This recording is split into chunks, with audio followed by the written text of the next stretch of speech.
இந்த நாளிலும் தேவனுடைய செய்திக்கு ஆதாரமா யோவானுக்கு எழுதின சுவிசேஷம் 7வது அதிகாரம்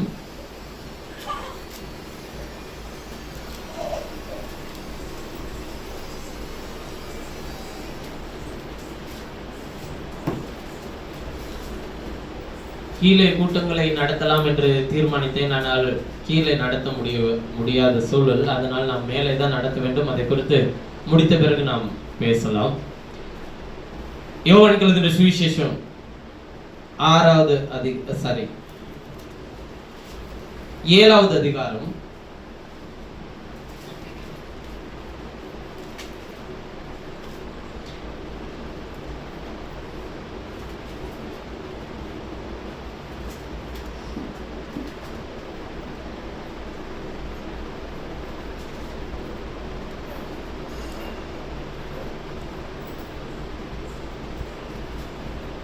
17வது வசனத்திலிருந்து 24வது வசனம் வரையிலும் அவருடைய சித்தத்தின்படி செய்ய மனதுள்ளவன் எவனோ அவன்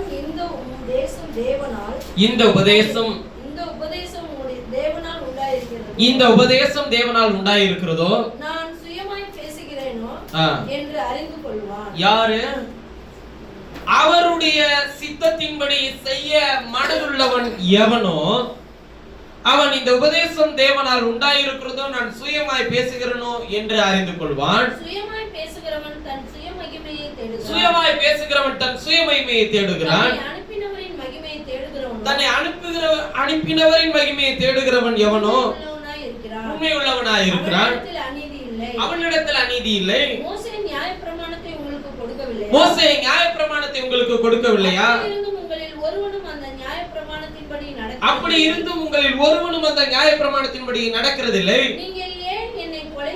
நீங்கள் ஏன் என்னை கொலை செய்ய தேடுகிறீர்கள் என்றார். ஜனங்கள் அவருக்கு பிரதியுத்தரமாக நீ பிசாசு பிடித்தவன், உன்னை கொலை செய்ய தேடுகிறவன் யார் என்றார்கள். இயேசு அவர்களை நோக்கி ஒரே கிரியை செய்தேன் அதை குறித்து எல்லாரும் ஆச்சரியப்படுகிறீர்கள்.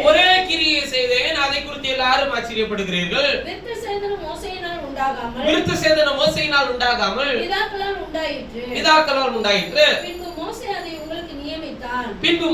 உங்களுக்கு நியமித்தான். நீங்கள் ஓய்வு நாளிலும் மனுஷனை விருத்த சேதனம் பண்ணுகிறீர்கள். மோசேயின் நியாயப்பிரமாணம் மீறாதபடிக்கு ஓய்வு நாளில் மனுஷன் விருத்த சேதனம் பெறலாம் என்றால் நான் ஓய்வு நாளில் ஒரு மனுஷனை முழுவதும் சுகமாக்கினதினாலே என் மேல் எரிச்சலாய் இருக்கலாமா? தோற்றத்தின்படி தீர்ப்பு செய்யாமல் நீதியின்படி தீர்ப்பு செய்யுங்கள் என்றார். ஆமென். இந்த நல்ல அற்புதமான காலை நேரத்திலும் நான் பேசும்படிக்கு எடுத்துக்கொண்ட என்னுடைய மையப்பொருள் சித்தத்தின்படி செய்ய மனதுள்ளவன் நீதியின்படி தீர்ப்பு செய்கிறான் என்கிற மையப்பொருளை கொண்டு பேச நான் விரும்புகிறேன். சித்தத்தின்படி செய்ய மனதுள்ளவன் நீதியின்படி தீர்ப்பு செய்கிறான்.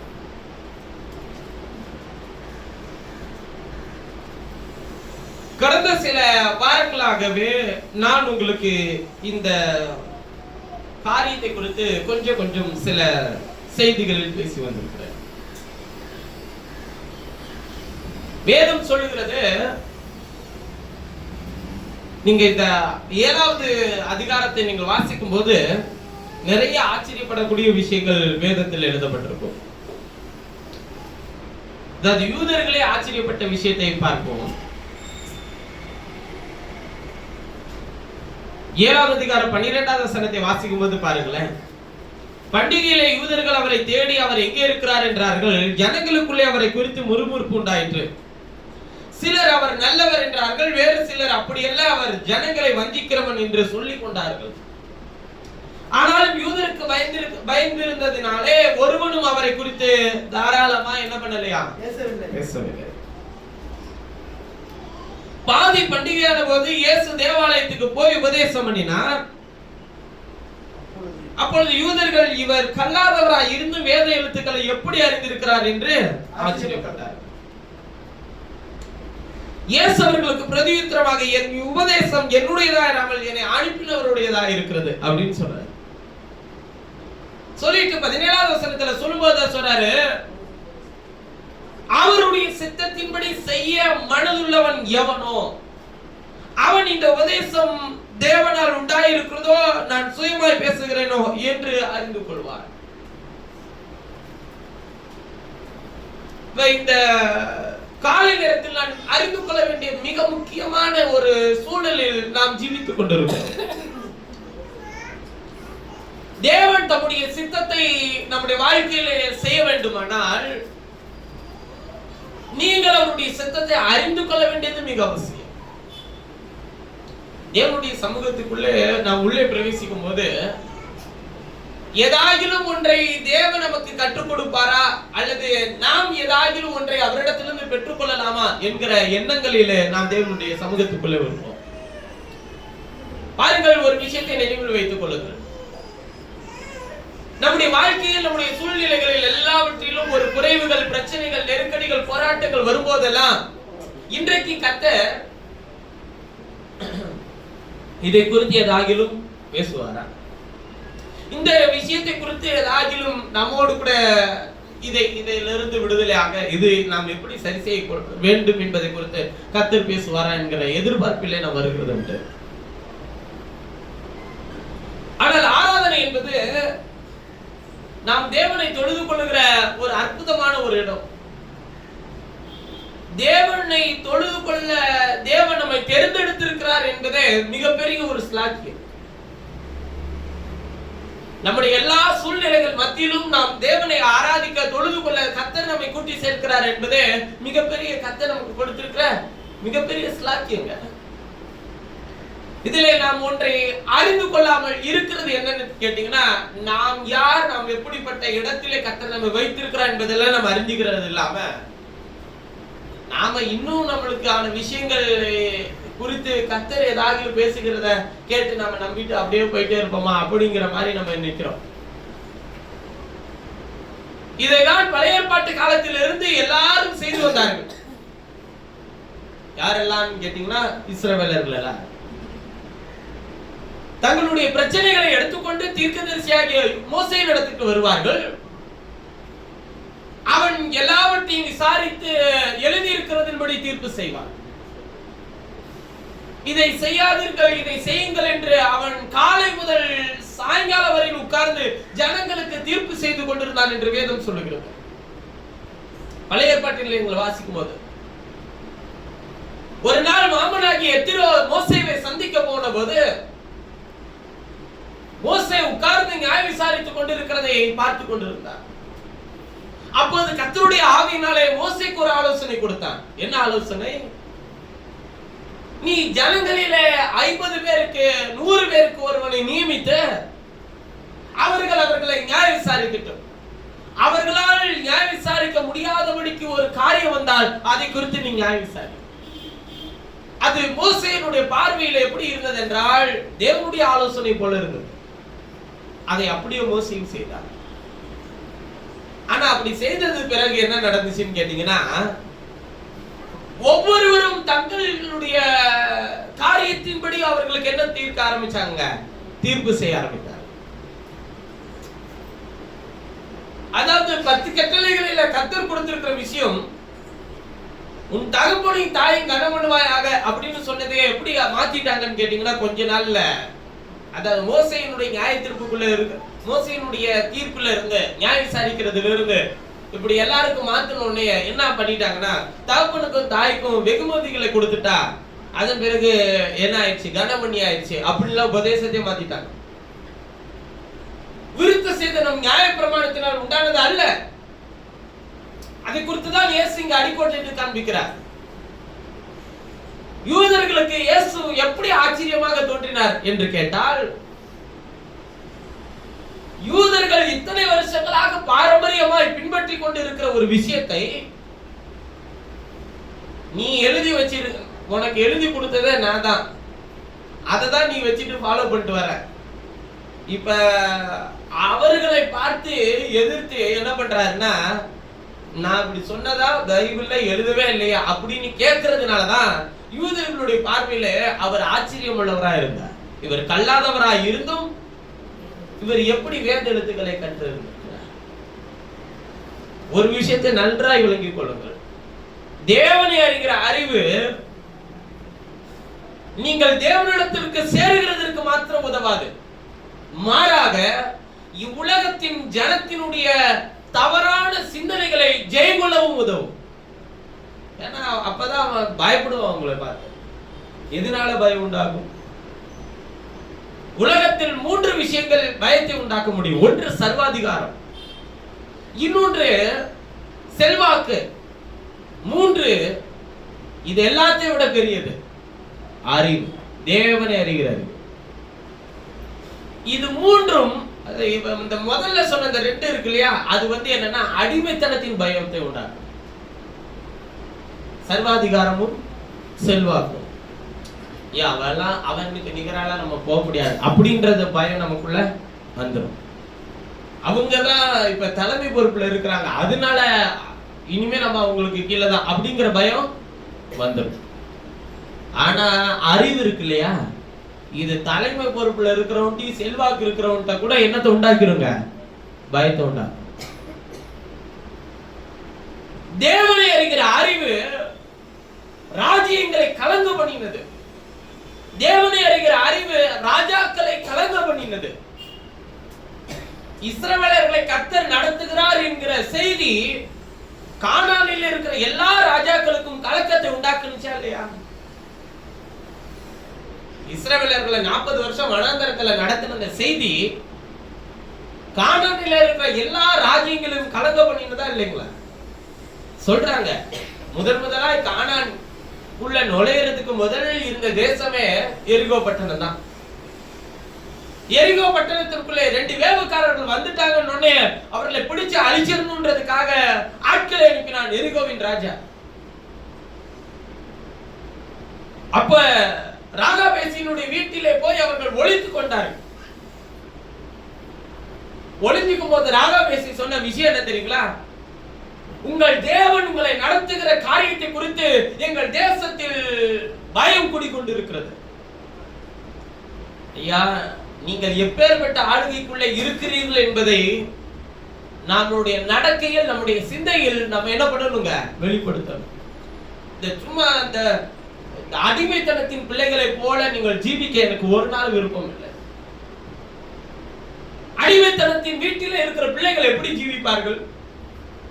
உங்களுக்கு ஒரு ராஜா, அவன் சொல்லுகிற எல்லா விஷயம் பைபிள்ல இருக்கான்றதெல்லாம் 2வது விஷயம். அவன் சொல்லிட்டான், வேற வழி இல்ல, பாஸ்டர் சொல்லிட்டாரு, செஞ்சுதான் ஆகணும். பாஸ்டே சொன்னாலும் பைபிள்ல இருக்குன்னா தான் செய்யணும். ஏன்னா பாஸ்டர் உங்களை பரலோகத்துக்கு கூட்டு போறது இல்ல, உங்களை கூட்டிட்டு போறது எது மாத்திரம் தான்? கர்த்தருடைய வசனம் தான். நாம் அடிமைத்தனத்தினுடைய பிள்ளைகளாய் இருக்கக்கூடாது என்றுதான் தேவன் நம்மை அடிமைத்தனத்திலிருந்து மீட்டெடுத்து ரட்சித்து பரிசுத்தவான்களாய், பரிசுத்தவாட்டிகளாய், சுதந்திரவான்களாய் தேவன் நம்மை வைத்து வழிநடத்தி வந்திருக்கிறார். இயேசு எதெல்லாம் செய்யணும்னு அவர் துவக்கினாரோ அது எல்லாம் இப்ப அப்படியே தலையில் தான் மாறிடுச்சு. அது மரியாதை என்பது பயத்தினால் வரக்கூடாது, அன்பினால் வரணும். தேவன் நமக்கு கொடுக்க நினைக்கிற விஷயம் இருக்கு இல்லையா, அது எல்லாவற்றையும் அவர் எப்படி செய்தாருங்க? அன்பினால் செய்தாரா, பயமுறுத்தி செஞ்சாரா? அன்பினால். எதையெல்லாம் நீங்க செய்யுங்கன்னு உங்களை சொன்னாரோ அது எல்லாத்தையும் முதல்ல அவர் செய்திருக்கிறாரா இல்லையா? அவர் செய்திருக்கிறார். நான் செய்வேன் செய்ய மாட்டேன், நீ செய்யறியா இல்லையா அப்படின்னு அவர் கேட்கவே இல்லை. ஐயா, நம்முடைய ரட்சகர் நீங்கள் காண்கிறதையும் காணாததையும் எல்லாவற்றையும் நம்முடைய வாயின் வார்த்தையினால் உண்டாக்கினவர். ஐயா, அவர் சொல்றாரு, அவர் தேவனுக்கு சமமாக இருப்பதை கொள்ளையாடின பொருளாக எண்ணாமல் தம்மை தாமே வெறுத்து அடிமையின் ரூபம் எடுத்து மனுஷர் சாயலான. மனுஷனுக்கு இருக்கிறதான ரூபமே அடிமையின் ரூபம் தான். அதனாலதான் என்னவோ அவனுக்கு எப்போதுமே அடிமைத்தனம் தான் பிடிக்கும். ஒண்ணு இங்க அடிமையா இருப்பான், இல்லைன்னா இன்னொரு இடத்துல அடிமையா இருப்பான். நீங்க பாருங்களேன், இஸ்ரவேலர்களை கர்த்தர் எகிப்தின் அடிமைத்தனத்தில் மிகப்பெரிய நீண்ட காலம் அடிமைத்தனத்தில் இருந்தது எங்கன்னு கேட்டீங்கன்னா எகிப்துல. எத்தனை வருஷம்னு கேட்டீங்கன்னா கிட்டத்தட்ட ஒரு 4 தலைமுறை அதுக்குள்ள, சார் 10 தலைமுறை அதுக்குள்ள அடிமையா இருந்துச்சு. 10 தலைமுறைகள். ஒரு ஜெனரேஷனுக்கு 40 வயது. அப்ப 400 வருஷம் எத்தனை தலைமுறைகள்? 10 தலைமுறைகள். 10 தலைமுறைகள் எகிப்திலே அடிமைகளா இருந்தார்கள். கிட்டத்தட்ட 10 தலைமுறைகள். 11வது தலைமுறையும் அதற்குள்ள அடிமைத்தனத்துல தான் இருந்தது. அந்த 30 வருஷங்கள் மோசேவை கர்த்தர் அனுப்பின பிறகு எல்லாரையும் கர்த்தர் இஸ்ரவேலர்களை வனாந்தரத்தில் வழிநடத்தி வருகிறார். ஆனால் நல்ல கவனிங்கள், வனாந்தரத்திலே நடத்தி கர்த்தர் கண்மலையிலிருந்து வடியக்கூடிய தண்ணீரை கொடுத்து, கர்த்தர் கண்மலையில் அவர்களுக்கு தூதர்கள் சாப்பிடக்கூடிய மன்னாவை கொடுத்து, பாதரட்சை தேய்ந்து போகாமல், வஸ்திரம் பழமையாய் போகாமல் அப்படியெல்லாம் பாதுகாத்து, பகலில மேகஸ்தம்பம் இரவில் அக்கினி ஸ்தம்பத்தை வைத்து கர்த்தர் இஸ்ரவேலர்களை வழிநடத்தி வந்தார். அப்படியெல்லாம் நடத்தி வந்த தெய்வத்தை இஸ்ரவேலர்கள் அந்த ஆளுகையை வெறுத்து, யாருடைய ஆளுகைங்க ஐயா, தெய்வத்தினுடைய ஆளுகையை வெறுத்து எங்களுக்கு ராஜா வேண்டும் கேட்டாங்க. எங்களுக்கு முன்செல்லும் தெய்வங்கள் வேண்டும் கேட்டாங்களா இல்லையா? ஜனங்கள் எப்பொழுதும் தெய்வத்தின் ஆளுகையை வெறுக்கிறவர்கள். ஏன்னா அவனுக்கு எப்பொழுதுமே கண்ணு முன்னாடி ஒரு ராஜா இருக்கும், அவனுக்கு கீழே அடிமையா இருக்கும். நீங்கள் நன்றாய் விளங்கிக் கொள்ளுங்கள், ராஜாவுக்கு கீழே அடிமையானார்கள். சாமுவேல் தீர்க்கதரிசியை கர்த்தர் அனுப்பி போய் சவுலை ராஜாவாக அபிஷேகம் பண்ணு சொல்லும் போது சாமுவேல் கலங்கினவனாய் போய் நின்றார். பலிபீடத்துக்கு முன்பாக சாமுவேல் என்ன சொன்னார் தெரியுமா? கர்த்தாவே, ஜனங்கள் என்னை வெறுக்கவில்லை, உம்முடைய ஆளுகையை வெறுத்தார்கள் சொல்றார். சொல்லிட்டு தான் சவுலை ராஜாவாக நியமித்து, இவன் உங்கள் விழாவுக்கு சவுக்கா உங்கள் கண்களுக்கு முள்ளாகவும் இருப்பான்னு சொல்லிய சவுலை ராஜாவாக அபிஷேகம் பண்ணுகிறார். முதலாக கர்த்தரால் அபிஷேகம் பண்ணப்பட்ட ஒரு ராஜா சவுல். யாருடைய பொசிஷன்ல வந்து உட்கார்றாரு தெரியுங்களா? இவ்வளவு நாளா ஆளுகை செய்துட்டு இருந்த கர்த்தரை தள்ளி ஜனங்கள் சவுலை நியமித்தார்கள். ஐயா, 430 வருஷம் அடிமைத்தனத்திலிருந்து மீட்டெடுத்த தெய்வத்தின் ஆளுகையை ஜனங்கள் வெறுத்தார்கள். ஐயா, சாதாரண ஆட்கள் இல்ல, இங்க எல்லாம் இருக்கிற ஆட்கள்லாம். யாராலையும் மீட்டெடுக்க முடியாத மீட்பர் அவர்களை மீட்டு ரட்சித்தார். ஐயா, பகலிலே மேகஸ்தம்பம், இரவில் அக்கினி ஸ்தம்பம். நீங்க பாருங்களேன், கர்த்தர், நீங்க யோசுவாவின் சரித்திர புத்தகத்தை வாசிக்கும் போது அதுல என்ன எழுதி இருக்குன்னு நீங்க நினைக்கிறீங்கன்னா, ஏத்தியர், ஏவியர், கிர்காசியர், எபூசியர், எமோரியர், எபூசியர், பெலிசியர், மீதியானியர்கள், இவர்கள் எல்லாருமே இஸ்ரவேலர்களை குறித்ததான பயம் அவர்கள் இருதயத்தில் இருந்துச்சு. காரணம் என்ன? அவர்களை நடத்தின ராஜா அவர்களோடு இருக்கிறார் என்பது. காணக்கூடாத அதிர்சனமான தேவன் அவர்களோடு கூட இருக்கிறார் என்கிற பயம் இருந்தது. ஐயா, அப்படியெல்லாம் ஜெயம் பெற்று தேசத்தை கை கொண்டு ராஜாக்களை முறியடித்து விழ பண்ணி கர்த்தர் அற்பமான மனிதர்களை கொண்டு 7 முறை சுற்றி வந்து எரிகாவின் நரகத்தை இடிந்து விழ பண்ணி அப்படியெல்லாம் கர்த்தர் நடத்தினவரை தூக்கி ஓரமா வச்சுட்டாயா மனுஷன்.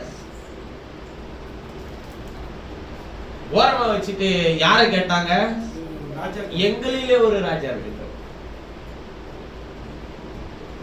அவன் எகிப்தில அவன் என்ன வனாந்தரத்துல செய்தானோ அதேதான் விடுதலையான பிறகு செய்தான்.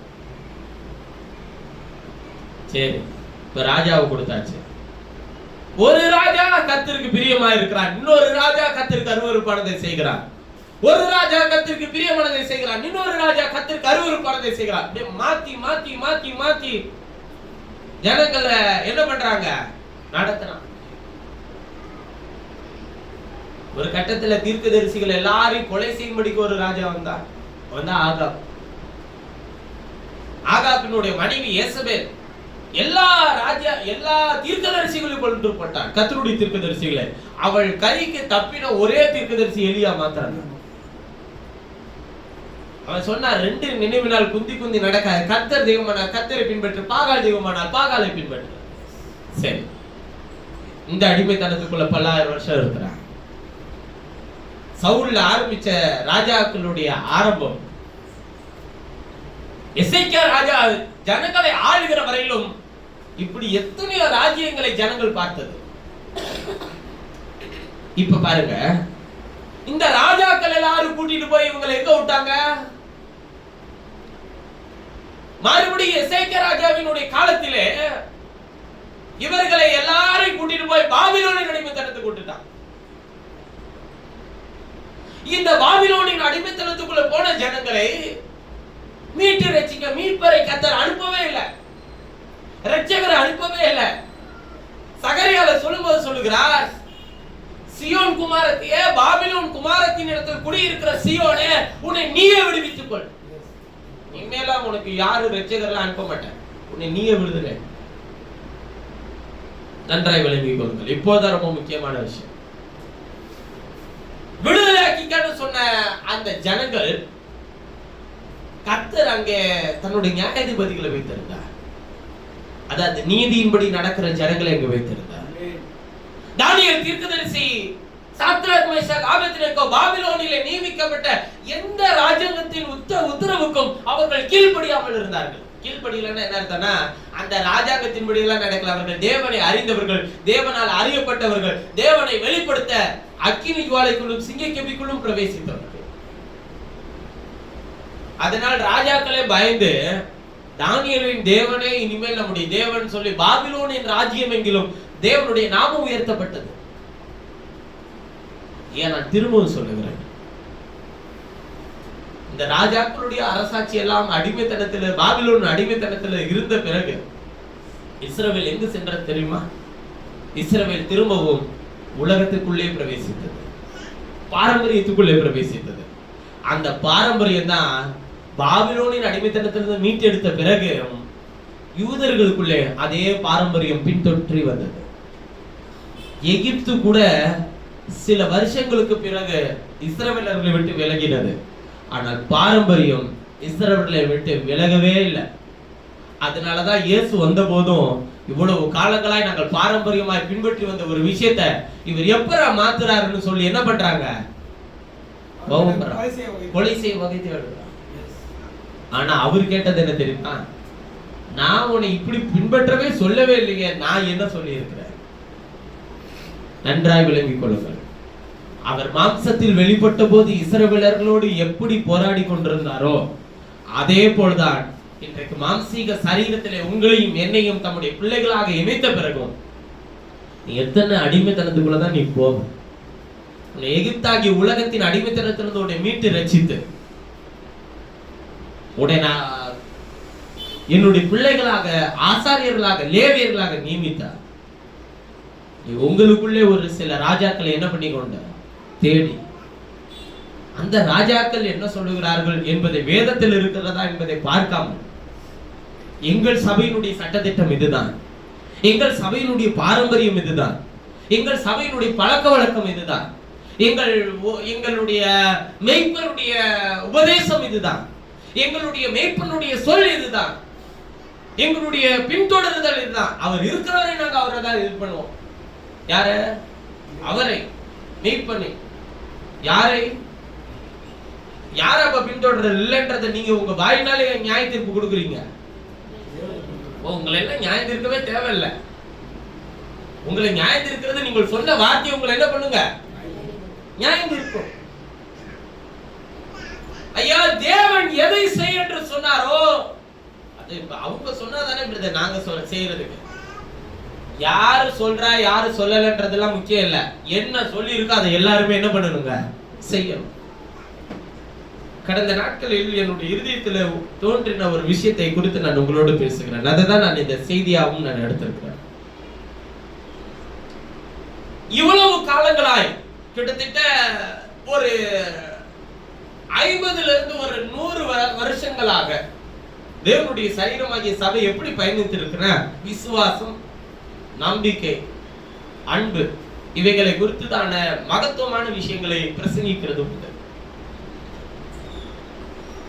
விசுவாசம் எதை சார்ந்து இருக்கணும்னா தேவனுடைய சித்தத்தை சார்ந்து இருக்கணும்னு சொல்லி கேள்விப்பட்டிருப்பீங்க. ஆண்டவருக்கு சித்தமானதான் நம்முடைய வாழ்க்கையில என்ன பண்ணுவார்? செய்வார். அவருக்கு சித்தம் இல்லைன்னா அவர் நம்முடைய வாழ்க்கையில என்ன பண்ண மாட்டாரு? செய்ய மாட்டார். இப்படின்னு நமக்கு சொல்லி நம்மளை என்ன பண்ணிருப்பாங்க, வளர்த்திருப்பாங்க. இப்ப நாமளும் கூட சொல்லும் போது என்ன பண்றோங்க, அதுதான் வந்துரும். சில நேரத்துல ஆண்டவர் சித்தமானதை செய்வார். அவரு நடக்கலனாக்க நமக்கு என்ன பண்ணுவாங்க, உடனே சித்தல் ஏற்றுக்கு அதனால செய்யல. ஆண்டவரே உங்களுக்கு சித்தமானதை என்னுடைய வாழ்க்கையில என்ன பண்ணும் ஆண்டவரே தாருன்னு சொல்லி இப்படியே பேசி பேசி கேட்டு சொல்லி நம்ம மனசுல என்ன பண்ணிருச்சுங்க, விழுந்து விதையா விதைச்சது மட்டும் இல்ல, ஆலமரமா வேற படந்து போய் கிடக்கு. ஆனா ஆண்டவர் என்ன சொல்றாருன்னு கேட்டீங்கன்னா, அவருடைய சித்தத்தின்படி செய்ய மனதுள்ளவன் எவனோ.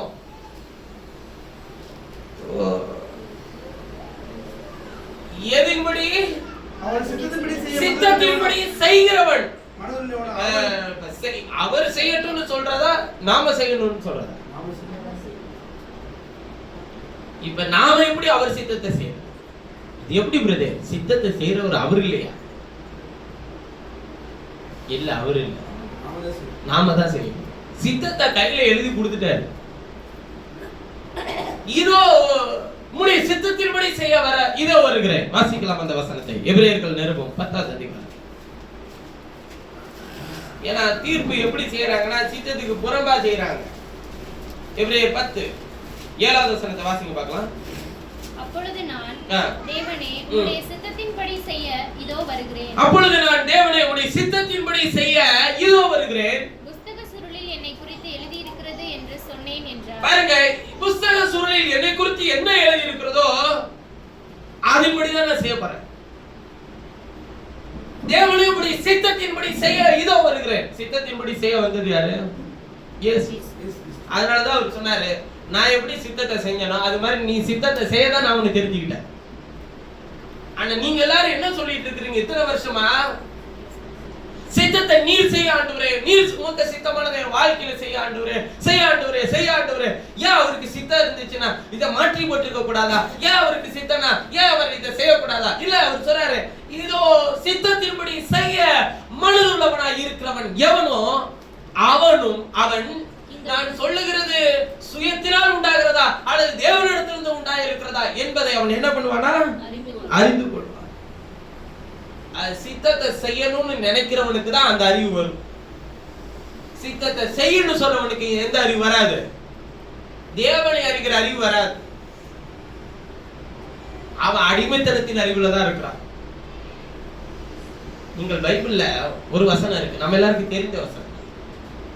நான் இப்ப சொன்னாக்க நீங்க எல்லாரும் ஃபாலோ பண்ணி சொல்லுங்க. நீங்கள் திரும்பவும் பயப்படுகிறதற்கு அடிமைத்தனத்தின் ஆவியை பெறாமல். இப்ப பாருங்க, ஃபாலோ பண்றீங்க. அவரை அப்பா பிதாவே என்று கூப்பிடப்படுகிற புத்திர சுவிகாரத்தின் ஆவியை பெற்றீர்கள். அவர் நமக்குள் தந்திருக்கிறான்னு பெற்றிருக்கிறோம். வாசிங்க பார்க்கலாம். எதுக்கு நமக்கு இந்த பெற்றிருக்கிறோமா தந்திருக்கிறாங்க? ரோமர் 8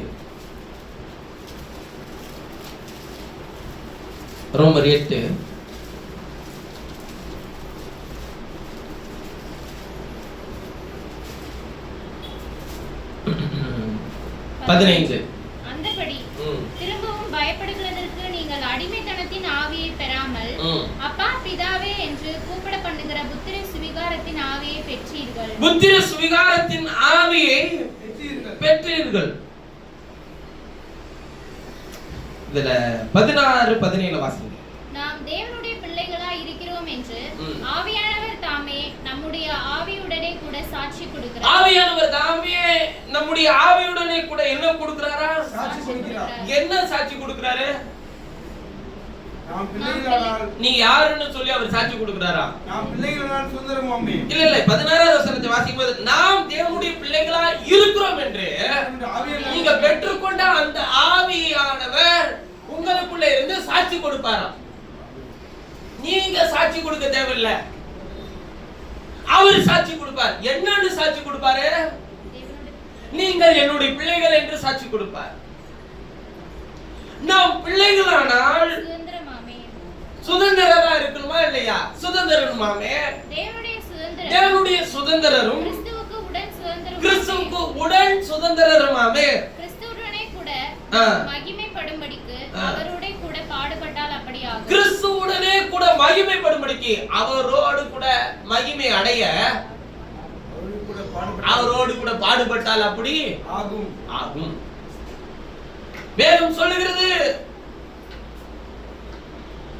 நாம் திரும்பவும் பயப்படுகிறதற்கு அடிமைத்தனத்தின் ஆவியை பெறாமல் அவரை அப்பா பிதாவை என்று கூப்பிட பண்ணுகிற புத்திர சுவிகாரத்தின் ஆவியை பெற்றீர்கள். எதுக்கு அந்த ஆவியை கொடுத்தாரு? அடிமையா இருக்கவா? சுதந்திரரா இருக்க. ஆனா சுதந்திரவாளிகள் எல்லாம் இப்ப எப்படி இருக்கிறாங்க? நீ சித்தத்தை செய்யாண்டுறேன்னு சொல்றது எல்லாருமே அடிமையா தான் இருக்கும்.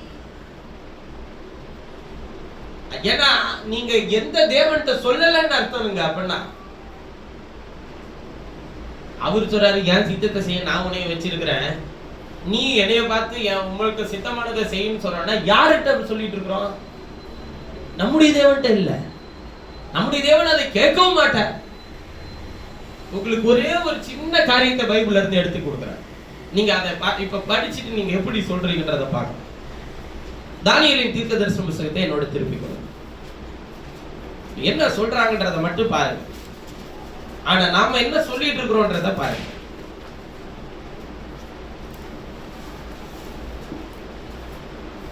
தானியேல் 9 19வது வசனத்துல இருந்து வாசிங்க. எல்லாரும் எடுத்துக்கோங்க. ஆண்டவரே ஆண்டவரே கேளும் கேளும், ஆண்டவரே மன்னியும், ஆண்டவரே மன்னியும், ஆண்டவரே கவனியும், ஆண்டவரே கவனியும், என் தேவனே உம்முடைய நிமித்தமாக தாமதியாமல் செய்யும். உம்முடைய நிமித்தமாக, அதாவது எனக்காக இல்ல ஆண்டவரே, உம்முடைய நிமித்தமாக தாமதியாமல் செய். என்ன செய்யணும்? உம்முடைய நகரத்துக்கும், உம்முடைய நகரத்துக்கும், உம்முடைய ஜனத்துக்கும், உம்முடைய ஜனத்துக்கும் உம்முடைய நாமம் தரிக்கப்பட்டிருக்கிறதே என்றேன். உம்முடைய நாமம் தரிப்பிக்கப்பட்டிருக்கிறதே என்றேன். இப்படிங்க எல்லாரும் ஜெபம் பண்ணும்போது எப்படி ஜெபம் பண்ணணும்ன்றதுக்கான நல்ல எடுத்துக்காட்டு இது. எது தரிப்பிக்கப்பட்டிருக்கு? உம்முடைய நாமம் தரிப்பிக்கப்பட்டிருக்கு ஆண்டவரே. உம்முடைய நகரத்துக்கும் உம்முடைய ஜனத்துக்கும் உம்முடைய நாமம் தரிப்பிக்கப்பட்டிருக்கு. அதனால் தாமதியாமல் செய்யும். இப்படி நான் சொல்லி ஜெபம் பண்ணி என் பாவத்தையும் என் ஜனமாகிய இஸ்ரவேலின் பாவத்தையும் அறிக்கையிட்டு என் தேவனுடைய பரிசுத்த பர்வதத்துக்காக என் விண்ணப்பத்தை என் தேவனாகிய கர்த்தருக்கு முன்பாக செலுத்திக் கொண்டிருந்தேன். அப்படி நான் ஜெபம் பண்ணி கொண்டிருக்கும் போது முதல் தரிசனத்திலே நான் கண்ட புருஷனாகிய காபிரியேல் வேகமாய் பறந்து வந்து அந்திபலியின் நேரமாகிய வேளையிலே என்னை தொட்டான். அவன் எனக்கு தெளிவுண்டாக்கி என்னோட பேசி தானியேலே உனக்கு அறிவு உணர்த்தபடி இப்போது புறப்பட்டு வந்தேன். இப்ப எதுக்கு வராரு தூதன்? அறிவு உணர்த்தபடி இப்போது புறப்பட்டு வந்தேன். எப்படி ஜெபம் பண்ணா யார் வருவான்றது தெரிஞ்சுக்கோங்க. சித்தமானதை எனக்கு நீ செய்யுனாக்க ஒரு தூதன் வர மாட்டாங்க. ஏன்னா நீ என்னைக்கு நீ அறிவு வந்து நீ என்னைக்கு உனக்கு தெளிவு உண்டாகி தேவனை அறிகிற அறிவு தாங்க ஜெபத்துக்கான விண்ணப்பத்துக்கான பதிலே கிடைக்கும். அறிவை உணர்த்தும்படிக்கு புறப்பட்டு வந்தேன். நீ மிகவும் நீ வேண்டிக் கொள்ள தொடங்கின போது கட்டளை வெளிப்பட்டது. நான் அதை அறிவிக்க வந்தேன். இப்பொழுதும் சொல்லுகிற வார்த்தையை நீ கவனித்து கேட்டு தரிசனத்தை அறிந்து கொள்.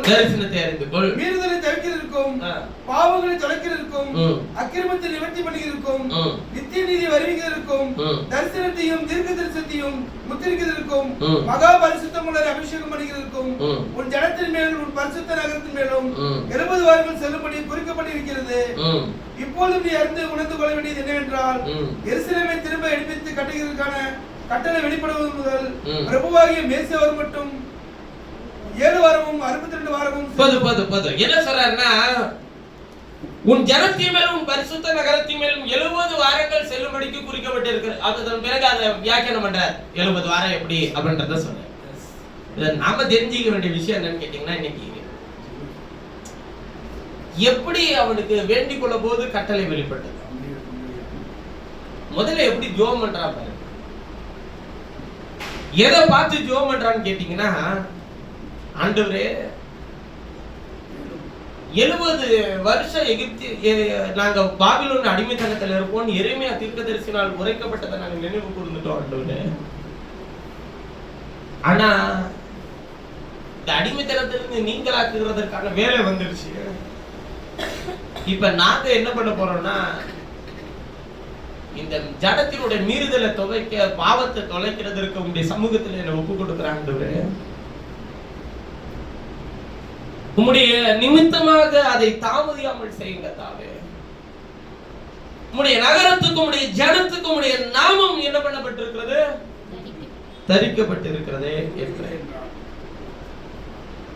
நாம சொல்ல வேண்டிய விஷயம் என்னன்னா, நாம முதல்ல யாரு, எதுக்காக அவர் செய்ய போறாரு, நம்முடைய தேவன் எப்படிப்பட்டவர், நாம இதை தெரிஞ்சிச்சுன்னா நம்ம என்ன கேட்போன்றது நமக்கு தெரியும், அறிவு இருக்கும் இல்லையா?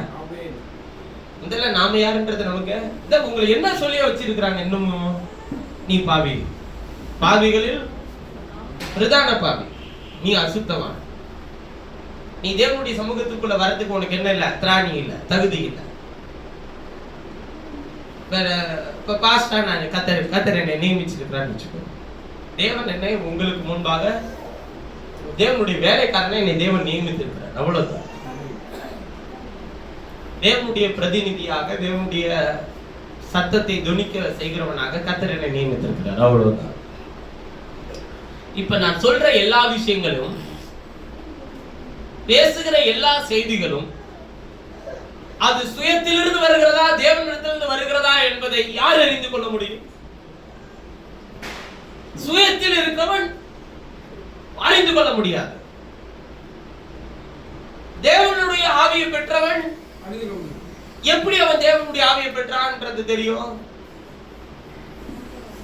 அவன் வசனத்தை உள்ளே ஏற்றுக்கொண்டிருந்தாலும் அது தேவனுடைய ஆவியா இல்லையன்றதை அவன் பரிசோதிக்க முடியும். அவன் வசனத்துக்கு முக்கியத்துவமே கொடுக்காத ஒரு மனிதனை இப்ப கூட்டிட்டு வந்து நீங்க இங்க ஒரு 50 பேரை உட்கார வைங்களேன், இந்நேரம் எந்திரிச்சு வெளியே போயிருப்பான். ஏன்னு கேட்டீங்கன்னா, அவனுக்கு இதுக்கு முன்னாடி என்ன வந்திருக்கணும்னா ஆவி வந்திருக்கணும். எதுல ஆவி வந்திருக்கணும்? அவனுக்கு பாடல்லே வந்திருக்கணும். அப்புறம் ஒண்ணு இல்ல, தேவன் ஆவியின் வரங்களை அவனவனுடைய பிரயோஜனத்துக்கு என்று பகிர்ந்து கொடுத்திருக்கிறார். எல்லாருக்கும் எல்லாத்தையும் பகிர்ந்து கொடுத்திருக்கிறார், சரிதான்? இப்ப இங்கு அநேகர் அந்நிய பாஷைகளை பேசுகிறது இல்லை. தீர்க்கதரிசனம் கர்த்தருடைய ஆவியானவர் எதை எனக்கு சொல்ல சொல்லுகிறாரோ அதை குறித்து நான் உங்களிடத்தில் சொல்லுகிறது. கர்த்தருடைய வசனத்தை நாம் எல்லாரும் கேட்கிறது உண்டு, அதை கைக்கொள்கிறது உண்டு, அதை பின்பற்றுகிறது உண்டு. கர்த்தருடைய வசனமே பிரதானம் என்று சொல்லி நாம் விரும்புகிறது உண்டு. ஆனால் ஆவிக்குரிய சபைகள் இன்றைக்கு ஆவி வந்தால் என்ன பேச வேண்டும்? அந்நிய பாஷை பேச. இப்ப கர்த்தர், இப்ப நான் அந்நிய பாஷை பேசலன்னு வச்சுக்கோங்களேன், நீங்க எல்லாருமே பேசாம இருக்கிறீங்களா? நான் பேசல, நீங்க பேசுவீங்களா? ஒரு உதாரணத்துக்கு நான் வந்து கர்த்தருடைய ஆவியால் நிரப்பப்படும் போது இப்ப நான் அந்நிய பாஷை பேசுறேன்னு வச்சுக்கோ, இப்ப நீங்களும் என்ன பண்ணுவீங்க? ஏன் அப்ப நீங்க எதுல இருக்கிறீங்கன்னு அர்த்தம்? நான் பேசல, நீங்க பேசுவீங்கன்னா நீங்க அடிமைத்தனத்துல இருக்கீங்கன்னு அர்த்தம். நானே பேசல, பாஸ்டே பேசல, அப்புறம் எப்படி நமக்கெல்லாம் அந்நிய பாஷை வரும் அப்படின்னு நீங்க நினைச்சீங்கன்னா நீங்க இன்னும் அடிமைத்தனத்துல இருக்கிறீங்கன்னு அர்த்தம். ஏன் பாஸ்டர் நீங்க பேசுறது இல்ல? ஏன் பிரதர் நீங்க பேசுறது இல்ல? ஏன் தம்பி நீங்க பேசுறது இல்ல? எனக்கு என்ன செய்யணும்னு வச்சிருக்கிறாரோ அதான் நான் செய்ய முடியும். வராத ஒரு விஷயத்த கொண்டு வந்து திணிக்க முடியாது என்னுடைய. நீங்க வாஞ்சியோடு கேட்கலாம்ல, நல்ல ஒரு விஷயத்த நான் வாஞ்சியோடு எதை கேட்கணுமோ அதை தான் நான் கேட்பேன். நான் வாஞ்சியோடு கேட்கிற ஒரே ஒரு விஷயம் என்னன்னா, இன்னும் உடைய மகத்துவங்களை எனக்கு காண்பி. நான் ஊழியத்திற்கு வந்த நாள் முதற்கொண்டு இந்த நாள் வரையிலும் எப்பொழுதெல்லாம் வேதத்தை திறக்கிறோம் அப்பொழுதெல்லாம் நான் கேட்கிற ஒரே ஒரு விஷயம், உடைய மகத்துவத்தை எனக்கு காண்பி. ஏனென்றால் நீர் இன்னும் எவ்வளவு மேன்மை உள்ளவர் என்பதை நான் அறிய அந்த அறிவு தாங்க உங்களை ஞானிகளுக்கு முன்பாகவும் ராஜாக்களுக்கு முன்பாகவும் வெட்கப்படாமல் தலைகுனியாமல் உங்களை எடுத்து நிறுத்தும். இங்க உலகத்தில் உள்ள அறிவாளிகள் எல்லாம் கூட்டிட்டு வந்து உட்கார வச்சு, ஞானிகளை எல்லாம் கூட்டிட்டு வந்து உட்கார வச்சு அவங்க முன்னாடி நான் சத்தம் போட்டு அந்நிய பாஷைகளை பேசுகிறேன்னு வச்சுக்கோங்க, என்ன பிரயோஜனம்? அவர்களிடத்தில் எழுதி இருக்கிற ஞானத்துக்கும் கர்த்தருடைய ஞானத்துக்கும் சம்பந்தம் இருக்கான்னு சொல்லி எழுதி இருக்கிற வசனத்தை எடுத்து வைக்கிறேன்னு வச்சுக்கோங்க. அது விளக்கமா இது விளக்கமா? அதான் சொல்றாரு, எக்காலம் சத்தம், அத ஒழுங்கான சத்தம் இல்லைன்னா அதனால என்ன செய்தி வருதுன்னு யாருக்கு தெரியும்? நான் ஒரு சங்கு ஊதி ஒரு டிங் டிங்னு ஒரு மணி அடிக்கிறாங்கன்னு வச்சுக்கோங்க, உடனே நீங்க என்ன தெரிஞ்சுக்கிறீங்க? யார் வீட்லயோ ஒரு மரணத்தின் செய்தி. ஒரு கொட்டு வளர்க்கத்தெல்லாம் வச்சுக்கிட்டு போறாங்கன்னு வச்சுக்கோங்க, உடனே என்ன நினைக்கிறோம்? ஓ, ஏதோ ஒரு மரணமா இருக்கு. ஒரு கல்யாண வீட்டுக்கு போறோம், அங்க ஒரு விதமான இசை வாத்தியம். இப்ப இன்னைக்கு எல்லாரும் கொண்டாடி தீக்குற ஒரு கூட்டம், அது ஒரு வித செய்தியை நமக்கு என்ன பண்ணுது? ஓ, சமிக்கை கொடுக்குது. ஓகே, ரைட்டு, வேலை நடந்துட்டு இருக்காட்டு. கொண்டாடுறவனுக்கெல்லாம் கொண்டாட்டம் இருக்குமா இருக்காதா, அப்புறம் அதெல்லாம் நடக்கிற அடுத்த விஷயம் இல்லையா? அவனுக்கு அவன் நினைத்தவன், அவன் விருப்பப்பட்டவர்கள், அவர்கள் ஆசைப்பட்டவர்கள் ஒரு இடத்திற்கு வந்துட்டாங்க. ஏன் நீ வரணும்? யார் நீ எந்த இடத்துக்கு போறன்னு தெரியலையே.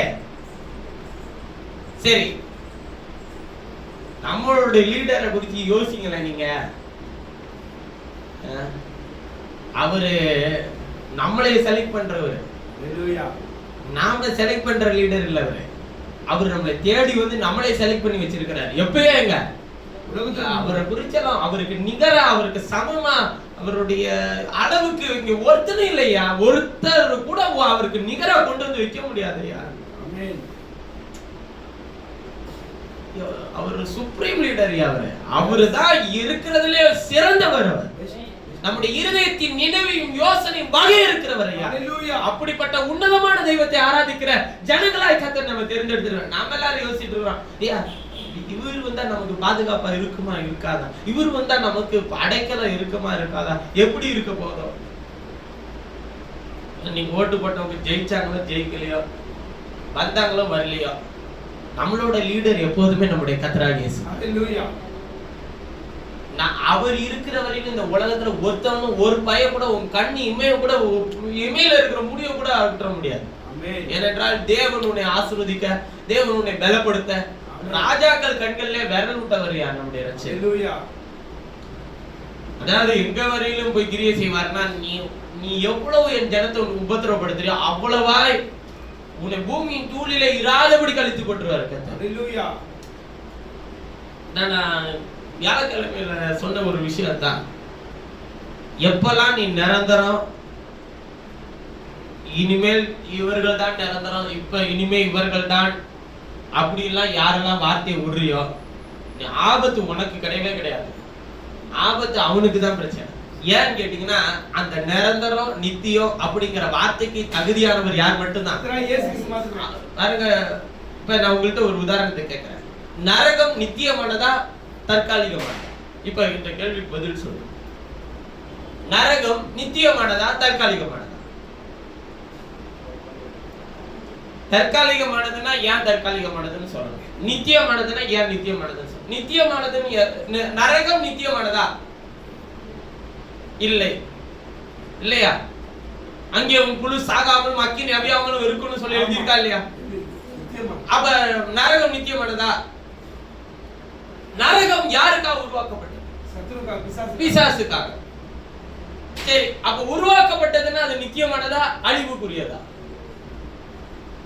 உருவாக்கப்பட்டதன் பேர் வந்துச்சுனாலே அது அழிஞ்சிடும்.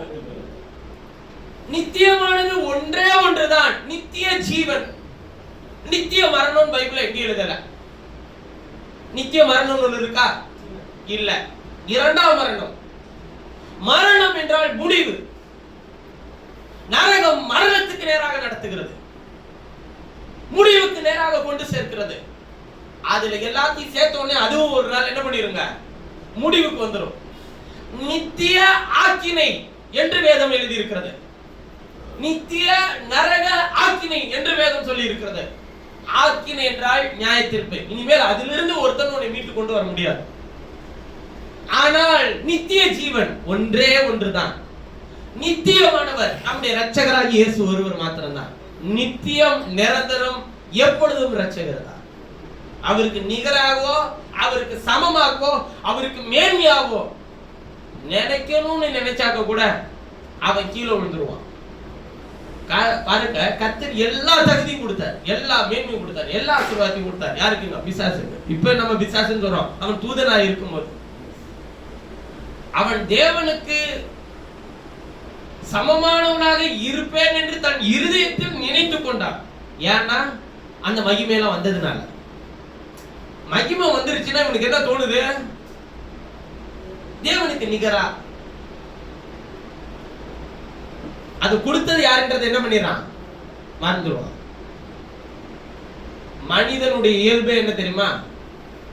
மகிமை வர வரையும் இயங்குவான்.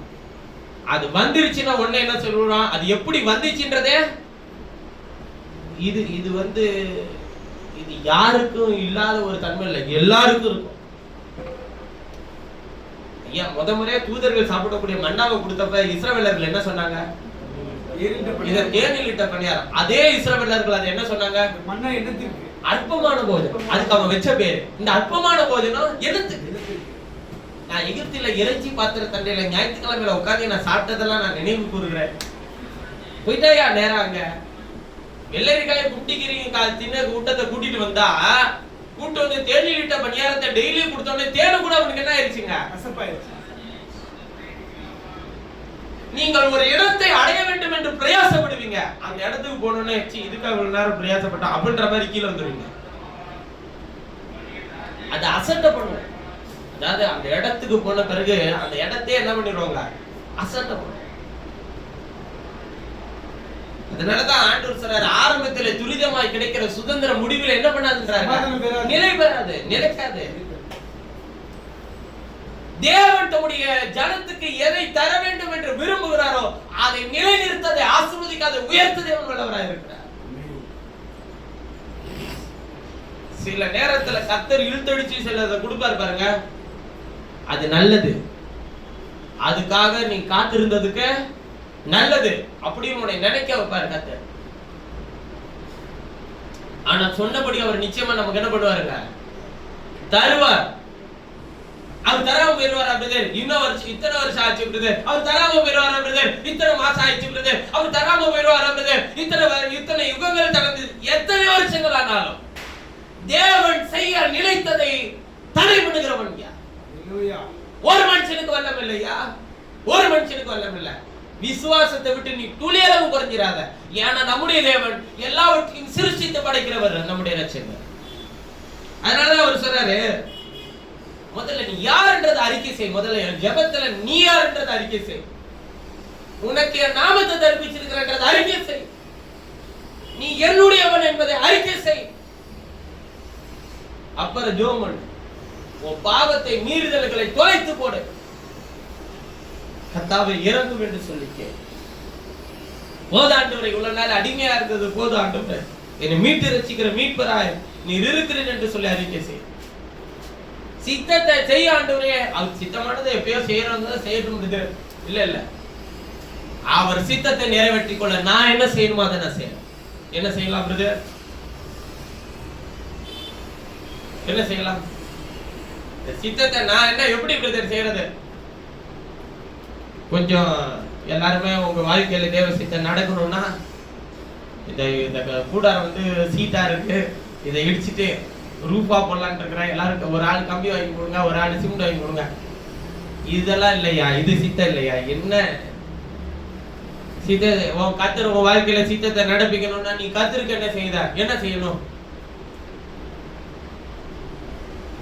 சர்ச்சுக்கு செங்கல் வாங்கி தந்தியா? சிமெண்ட் வாங்கி தந்தியா? மண் வாங்கி தந்தியா? பாசுக்கு செருப்பு வாங்கி கொடுத்தியா?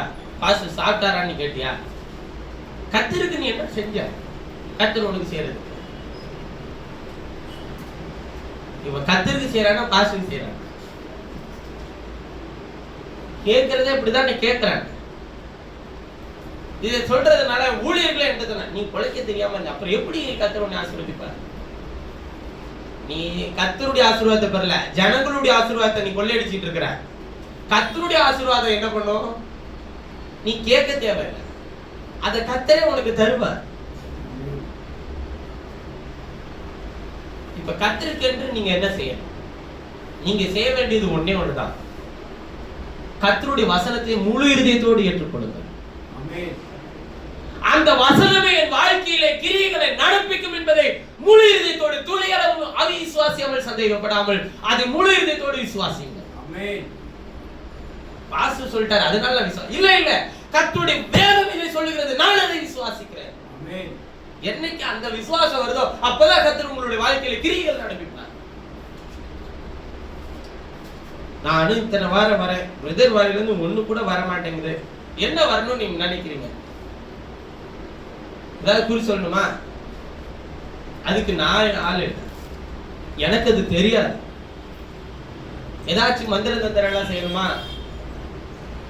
வச்ச செய்வனை யாரோ செய்வனை வச்சிருக்கிறாங்க, அது எடுக்க தெரியுமா உங்களுக்கு? அதையா நான் வந்து எடுக்கணும்? உனக்கு செய்வனை யார் வச்சிருக்கிறானோ அவன் வச்சவன் எடுத்துட்டு போறான், நான் வச்சிட்டான்னு உங்கள்கிட்ட சொன்னா நீங்க எடுப்பீங்களா மாட்டீங்களா? அதையா நான் எடுக்க போறேன்? என்னுடைய வேலை என்ன? செய்வனை எடுக்கிறதா? அது உன்னை ஒண்ணு அம்பாட்டி வச்சவன் வச்சுட்டே இருக்கட்டும், உன்னை அது ஏதாச்சும் சேதப்படுச்சுன்னா என்னை வந்து கேளு, என்னை சட்டை இறுக்கி பிடிச்சு நீ கேளு. அது உன்னை தோடுது, உன்னை பலவீனப்படுத்து, உன்னை சிதறடிக்குது அப்படின்னா அந்த மேல விசுவாசத்தை கொண்டு போகாம உன்னை கர்த்தர் மேல, அவருடைய வார்த்தை மேல உறுதியா விசுவாசிக்க செய்யறல, அதுதான் என்னுடைய வேலை. ஹல்லேலூயா.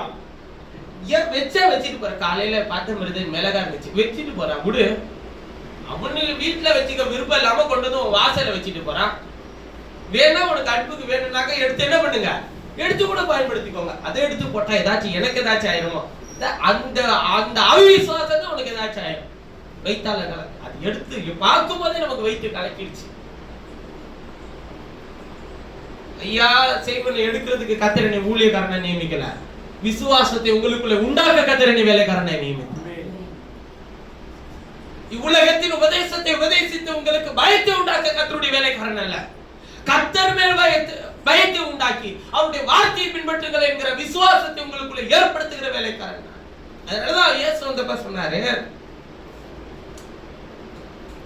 சுயமாய் பேசுகிறவன் 18வது வசனத்துல, யோவான் 7:18, தன் சுய மகிமையை தேடுகிறான். எதை தேடுறானா?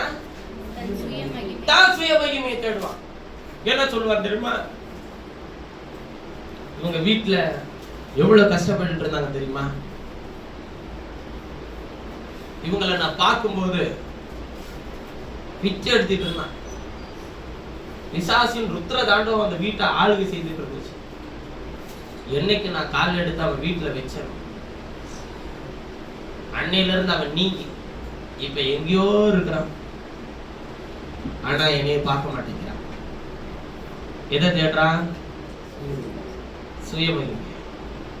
நீ என்ன நினைக்கணும்னா, எங்கேயோ இருக்கிறான்ல, கர்த்தருக்கு நன்றியா, அவனை உயர்த்தி வச்சிருக்கிற தேவனுக்கு நன்றி. உள்ள நுழையும் போது என்ன நினைப்புல போயிருந்திருக்கிறான்னா, என்னைக்கு நாளைக்கு ஒரு நாள் உயரும் போது கர்த்தர் இவன் என்னை நினைச்சு பார்ப்பான். எந்த உயர்வுக்கு போனாலும் அவன் நினைச்சு பார்க்க வேண்டியது கர்த்தரையா. தன்னை அனுப்பினவரின் மகிமையை தேடுகிறவனோ உண்மை உள்ளவனா இருக்கிறான். நீங்க எதை செய்தாலும் கர்த்தர் உங்க வாழ்க்கையில எந்த உயர்வுக்கு உங்களை கொண்டு போனாலும் நீங்க கர்த்தரை மகிமைப்படுத்துங்க, கர்த்தரை உயர்த்துங்க. அவனிடத்தில் என்ன இல்ல? அநீதி இல்ல. மோசே நியாயப்பிரமாணத்தை உங்களுக்கு கொடுக்கவில்லை, அப்படி இருந்தும் உங்களில் ஒருவனும் அந்த நியாயப்பிரமாணத்தின்படி என்ன பண்றதில்ல? நடக்கிறதில்லை. நீங்கள் ஏன் என்னை கொலை செய்ய தேடுகிறீர்கள் என்றார். நியாயப்பிரமாணத்தின்படி யாருனாச்சும் நடக்கிறீங்களாடான்னு கேட்கிற. கொடுத்தது மோசே தானே, அதுபடி ஒருத்தராச்சும் நடக்கிறீங்களா?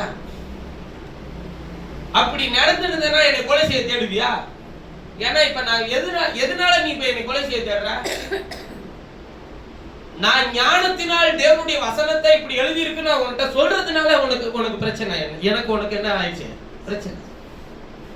ஐயா சில ஊழியர்கள் வாயை திறந்தே கம்யூனிட்டி பேசுறாங்க. ஐயா எங்க ஆட்கள்ன்றா, உங்க ஆட்கள்ன்றா, எங்க ஆட்கள் தான் என் சர்ச்சில ஃபுல்லான்றா. அப்படின்னு சொல்றாங்க. திருச்சியில ஒரு இடத்துக்கு நான் ஒரு மரணத்தினுடைய விஷயத்துக்கு போயிருந்தேன். அதுல உட்கார்ந்து ஒரு சில மூத்த விசுவாச பிள்ளைகள் பேசுகிற வார்த்தைகளை நான் கேட்டுட்டு இருந்தேன். அதுல சொல்ற விஷயம் அன்னைக்கெல்லாம் எல்லா சர்ச்சும் பிழைச்சதுக்கு காரணமே எங்க நம்ம ஆட்கள் தான்.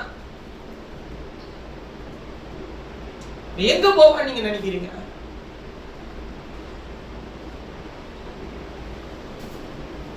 ஒவ்வொருவரும் தங்கள் எப்படியாகிலும் தேவனை ஒரு வருடத்தில் சேர்க்க முடியாதா என்று ஒவ்வொருவரும் பிரயாசப்பட்டு இருக்கிறாங்க. ஏன் என்னை கொலை செய்ய தேடுது? ஜனங்கள் அவருக்கு பிரதியுத்தரமாக, நீ பிசாசு பிடித்தவன், உன்னை கொலை செய்ய தேடுகிறவன் யார் என்றார். இயேசு அவர்களை நோக்கி ஒரே கிரியை செய்தேன், அதை குறித்து எல்லாரும் ஆச்சரியப்படுகிறேன். நான் சுகமாக்கின அற்புதம் செய்த அதெல்லாம் இல்லை, இது எல்லாமே ஒரே கிரியை தான். எதுக்காக செய்த?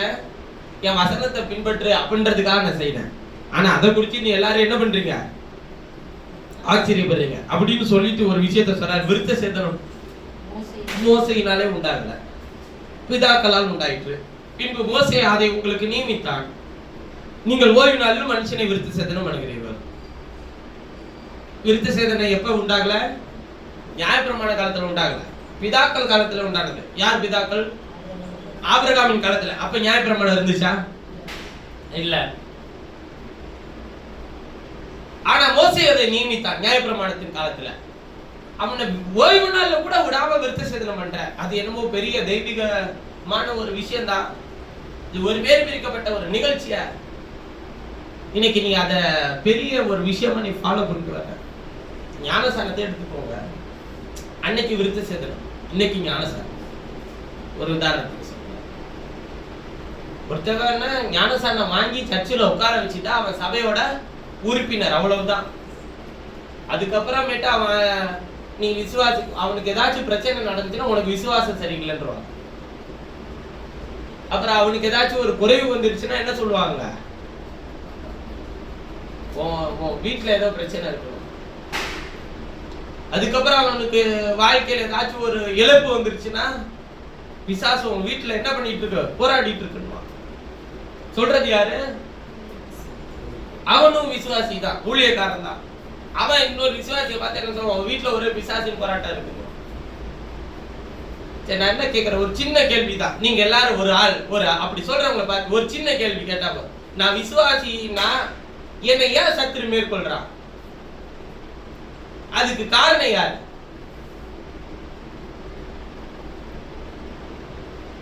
நான் விசுவாசினா என்னை ஏன் சத்துரு மேற்கொள்றான்? அதுக்கு காரணம் யார்? வாழ்க்கையில நீ சந்தோஷமாவே இருந்துட்டா ஊழியக்காரனுக்கு என்ன வேலை இல்லைல்ல? என்ன பண்ணலாம்? உங்களுக்கு எப்போதுமே ஏதாச்சும் ஒரு பிரச்சனை இருக்கணும். இருந்தாதான் என்ன கொடுப்பீங்க? துண்டு சீட்ல ஜெப குறிப்பு, விண்ணப்பங்கள். அதை எடுத்துட்டு வந்து எங்க வைக்கணும்? நானே இங்க வச்சு இப்படி எல்லாம் விண்ணப்பம்லாம் இருக்கு. இந்த தாயாருக்காக, இந்த பிள்ளைகளுக்காக, இந்த சகோதரிக்காக, இந்த தாயாருக்காக, இந்த சகோதரனுக்காக நம்ம எல்லாரும் ஜோம் பண்ணுவோம். ஜோம் பண்றது தப்பா? சரிதான். இப்ப அவன் எப்பதான் அவன் யுத்தம் பண்ணுவான்? அவனுடைய களத்துல இறங்கி. எப்பவுமே நீங்க கொடுக்குற அதிர்ஷ்ட டப்பா கொண்டு போயிட்டே இருக்கணுமா? 1ஆம் தேதி வந்துச்சுன்னா ஒரு அதிர்ஷ்ட டப்பா கையில கொடுத்துருவான், தெரியுமா உங்களுக்கு? Sweet box. போய் நீங்கள் ராணுவத்தில் இருக்கிற வேலைக்காரர்களிடத்தில் இருக்கிற என் சகோதரர்களிடத்தில் போய் இது என்ன பண்ண கொடுத்துட்டு வா அப்படின்னு சொல்லி ஈசா எப்படி தாவீதுக்கு அதிர்ஷ்ட டப்பாவை கொடுத்து போய் சகோதரனை விசாரிச்சுட்டு வான்னு சொல்றாங்களோ, அது மாதிரி நம்ம கையில 1ஆம் தேதி அனுச்சுன்னா மே மாசம் 1ஆம் தேதியா, ஜூன் மாசம் 1ஆம் தேதியா, வருஷம் 1ஆம் தேதி, ஜனவரி 1 உங்க கையில ஒரு ஸ்வீட் பாக்ஸை கொடுத்து சகோதரர்கள்ட்ட போய் விசாரிச்சுட்டு வான்னு சொல்லுவோம். நீங்கள் விசாரிக்க போவீங்களா இல்லையா? ஸ்வீட் பாக்ஸ்ல என்ன திறந்து பார்த்தா என்ன இருக்குங்க? ஒரு வாக்குத்தத்தம் இருக்கும். சகோதரர்களிடத்துல உனக்கும் அதிர்ஷ்டம் தானே, இந்தா உனக்கு என்ன அதிர்ஷ்டம்? விசாரிச்சாச்சு. உன்னை கேவலமா அசிங்கமா திட்டிட்டு ஒரு கோலியாத்து நின்றுட்டு இருக்கிறானே, அவனை குறித்து என்ன நீங்க அமைதியா உட்கார்ந்துட்டு இருக்கீங்க? பேசாம அதிர்ஷ்டம் கொடுத்தே கிளம்பிட்டே இரு. தினந்தோறும், வருஷந்தோறும், மாசந்தோறும் உங்களுக்கு அதிர்ஷ்டத்தை கொடுத்து உங்களை போய் சகோதரர்கள் விசாரிக்க வச்சுக்கிட்டே இருக்குவான். உங்களுக்கு முன்பாக நின்று விருத்த சேதனம் இல்லாத பெலிஸ்தியன் உங்களை தூசித்து கொண்டே இருப்பான். நீங்க அவனோட எப்ப யுத்தம் பண்ண போறீங்க? பக்கத்து வீட்டுக்காரனோட சண்டை பண்ணணும்னு இப்ப நீங்க சொல்றீங்களா? அவன் தான் உங்களுக்கு பெலிஸ்தியனா? இல்ல இல்ல, உங்கள் அவிசுவாசம் தான் உங்களுக்கு பெலிஸ்தியன். அதிர்ஷ்ட டப்பாவை தூக்கி ஓரமா வச்சுட்டு குடுக்கிற எதையாச்சும் ஒண்ணு தூக்கி போட்டுட்டு நடக்காம உங்கள் கரங்களை தேவ சித்தத்தை செய்கிறதற்கு ஒப்பு கொடுத்தால் உங்களை கொண்டு தேவன் தம்முடைய சித்தத்தை செய்து முடிக்க வல்லவராய் இருக்கிறார். ஒன்னும் செய்ய தேவையில்ல. நான் சொல்லுகிற ஒரே ஒரு காரியம் தான், கர்த்தாவே உம் நாமம் மகிமைப்பட, உம்முடைய நாமம் எனக்கு தரிப்பிக்கப்பட்டு இருக்கிறது, உம் நாமம் மகிமைப்பட சீக்கிரமாய் இதை நடப்பீங்க. எனக்கல்ல, உம்முடைய நாமத்தை நான் மகிமைப்படுத்துகிறேன். எனக்கு தேவையில்லை, உம்முடைய நாமம் மகிமைப்பட உதவி செய்யும். எனக்கல்ல கர்த்தாவே, எங்களுக்கல்ல ஆண்டவரே, உம்முடைய கிருபை நிமித்தம், உம்முடைய சத்தியத்தின் நிமித்தம், உம்முடைய நாமத்திற்கு எதை வர பண்ணட்டும், மகிமை வர பண்ணட்டும்.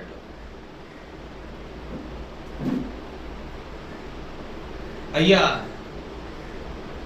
நீ தேவனுடைய பாத்திரமா இருந்தா உம்முடைய சித்தத்தை செய்ய நீ ஒப்பு கொடுக்கிறேன்னு சொல்லி அவன் கோலியாத்துக்கு முன்னாடி போய் நிற்கும் போது கோலியாத்தை விட அவன் பலத்தவனா,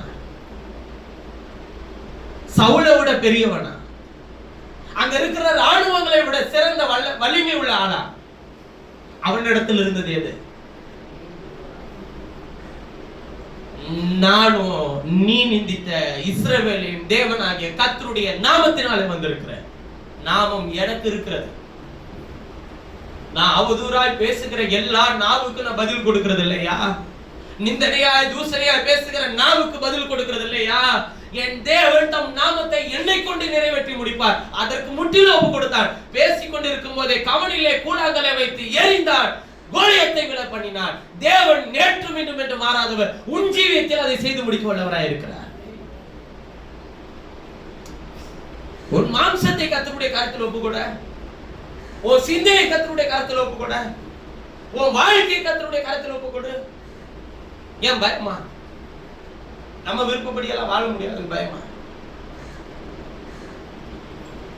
நீ என்ன உன் விருப்பப்படி வாழ்ந்தாலும் உன்னை தீர்ப்பு இழுத்துட்டு வந்து கழுத்தை பிடிச்சு மறுபடியும் அதே இடத்துல நிக்க வச்சிருக்க. இப்ப பாருங்க, அவர் சொல்றாரு,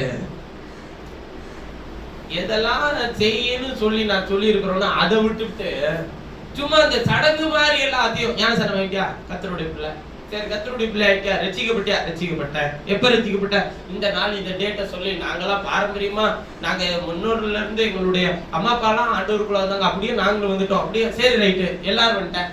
என்ன பண்ண? கர்த்தரை பின்பற்றோம். எப்படி பின்பற்ற?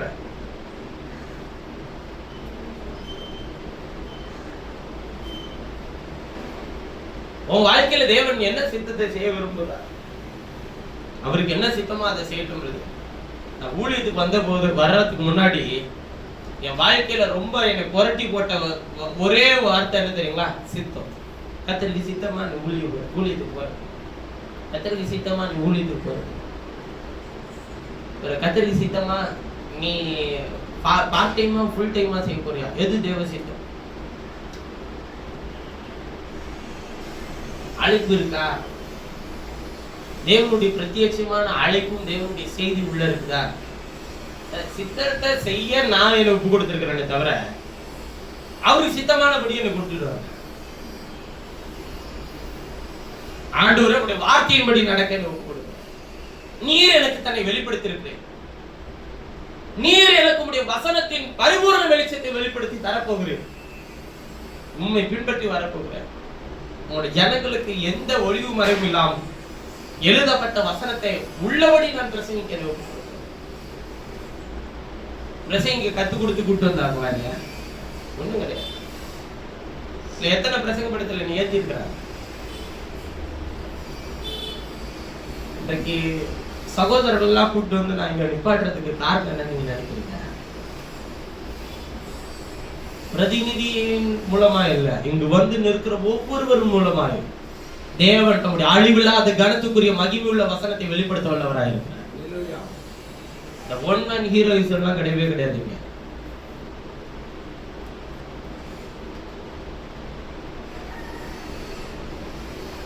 தேவன் நமக்கு என்ன கொடுத்திருக்கிறாரோ அதன் பாதையில பயணிச்சு வராதது இழுத்து போட்டு யாரோ பேசுறாங்கன்றதுக்காக நம்ம பேச வேண்டியது. எனக்கு தெரிந்த ஒரு ஊழியர் கடந்த நாட்கள் எனக்கு போன் பண்ணி பேசிட்டு இருக்கும்போது சொன்னாரு, பிரதர், சர்ச்சில் வந்து நான் அந்நிய பாஷை பேசுவேன், ஆனா கடந்த நாட்கள்ல உங்களுடைய செய்தி கேட்ட ஒரு செய்திய நான் அதுக்கப்புறம் ஒரு 2-3 வாரம் என் சர்ச்சில் நான் அந்நிய பாஷை பேசாம நான் இருந்த பிரதர், ஜனங்க யாருமே அந்நிய பாஷை பேசல.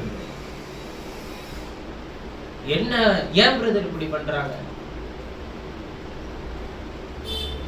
4வது வாரமும் பேசாதீங்க, அமைதியா இருந்தாங்க. அமைதியா இருந்தாங்க. அதுல ஒரு ஆள் வந்து ஒரு விசுவாசி பாஸ்டர்ட்ட வந்து கேட்டாங்களாம், பிரதர் இப்பெல்லாம் கர்த்தர் உங்களோட பேசுறதே இல்லை பிரதர் அப்படின்னாங்களாம்.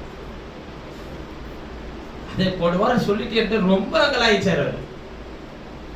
கர்த்தர் உங்களோட பேசுறதே இல்லை. ஏன் சிஸ்டர், எதை வச்சு நீங்க சொல்றீங்க? இல்ல ஒரு 4 வாரமா நம்ம சர்ச்சில் அந்நிய பாஷை இல்லை பிரதர், கர்த்தர் உங்களோடு பேசுவாருன்னு சொல்லி நாங்களும் கர்த்தருடைய ஆவியினால் ஏவப்பட்டு காத்துட்டு இருக்கும்போது நீங்க ஒண்ணும் பேசவே இல்லை, நாங்களும் அப்படியே அமைதியெல்லாம் வந்தோம் பிரதர். இப்ப அவர் கேட்டாரா, ஏமா உனக்கு அந்நிய பாஷை வந்துச்சுன்னா நீ பேச வேண்டியதானம்மா, சர்ச்சில் நீ பேச இன்னொரு வியாக்கியானம் சொல்லுவாங்களாமா அப்படின்னதுக்கு நீங்க பேசாம நாங்க எப்படி பிரதர் பேசுறது?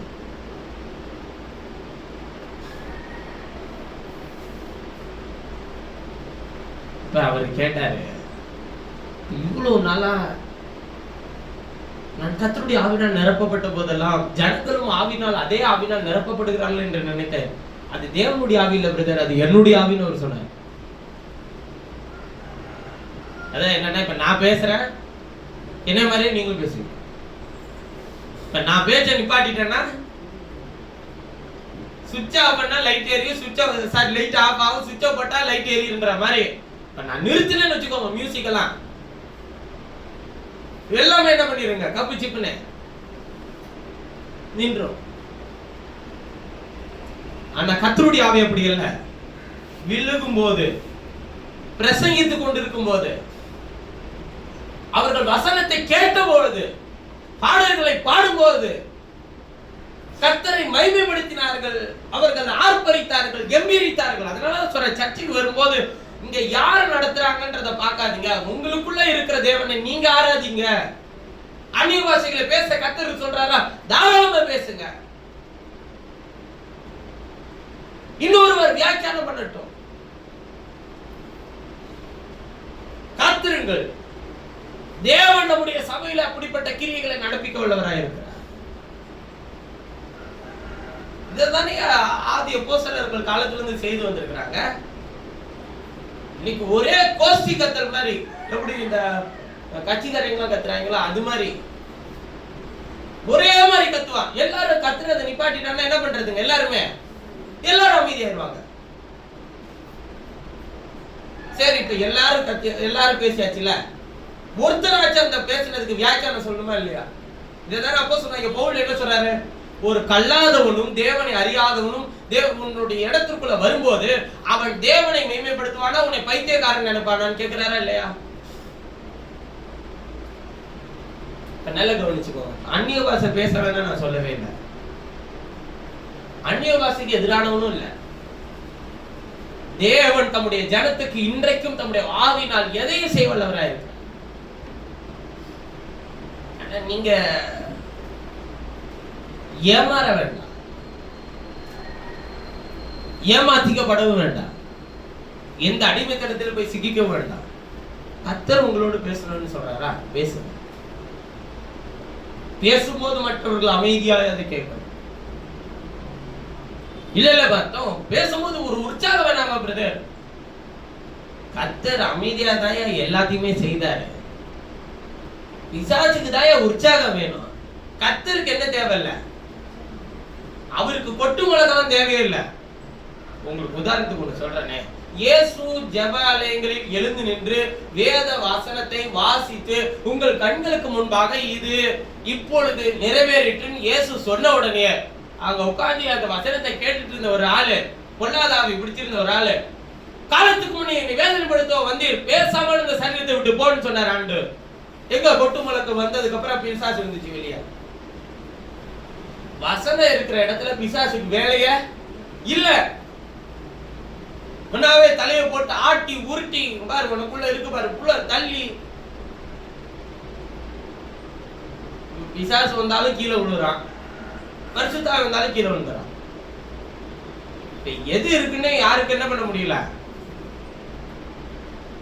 பரிசுத்தாவின் அபிஷேகத்தை பெற்றுக்கொள்றதுக்குன்னு தனி கூட்டங்கள்லாம் வைப்பாங்க. நீங்க பரிசுத்தாவின் அபிஷேகத்தை பெறணுமா, இந்த கூட்டத்துக்கு வாங்க. வந்தா என்ன நடக்கும், அங்கேயும் கீழே விழுறான். பிசாசு பிடிச்சிருக்க, பிசாச பிடியிலிருந்து விடுதலையா, வியாதியின் பிடியிலிருந்து விடுதலையா, அங்கேயும் என்ன பண்றா, எல்லாருமே கீழே விழுறான். எப்படி விழுறா,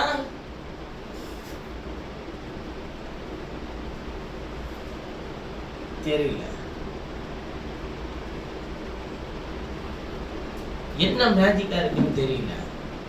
தேவன் நம்முடைய ஜனத்துக்கு அப்படி ஏதாவது செய்திருக்கிறான்னு வேதத்துல எனக்கு எடுத்து காட்டுங்க. தேவனை கண்டபோது அவர்கள் முகம் குப்புற விழுந்து அவரை பணிந்து கொண்டார்கள். காபிரியேல் தூதன் சந்திக்க வந்தாயா தானியேலை, கர்த்தருடைய தூதன் அவனிடத்தில் பேசினாரையா, கட்டளை வெளிப்பட்ட போதே ஜெபம் பண்ண வேண்டிக் கொள்ள தொடங்கின போதே நான் உனக்காக புறப்பட்டு வந்தேன். என்ன உணர்ச்சி பெருக்கல, கீழே விழுந்து கதறினார் அவரு.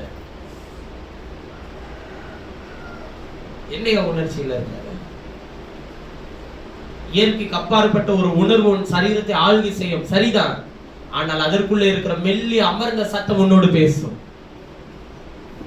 கூச்சல் குழப்பம் மட்டும் போட்டுட்டு அதுக்கப்புறம் நான் இதை பார்த்தேன் அதை பார்த்தேன் அப்படியெல்லாம் போயிட மாட்டேன். நம்முடைய ஆண்டவர் அதுல இருந்து கர்த்தர் தம்முடைய வார்த்தையை கொண்டு பேசுவார். நிறைய பேருக்கு வசனத்தை கொண்டு பேசுவார்னா பைபிள் வசனத்தை எடுத்து காட்டுவாரா பிரதர்?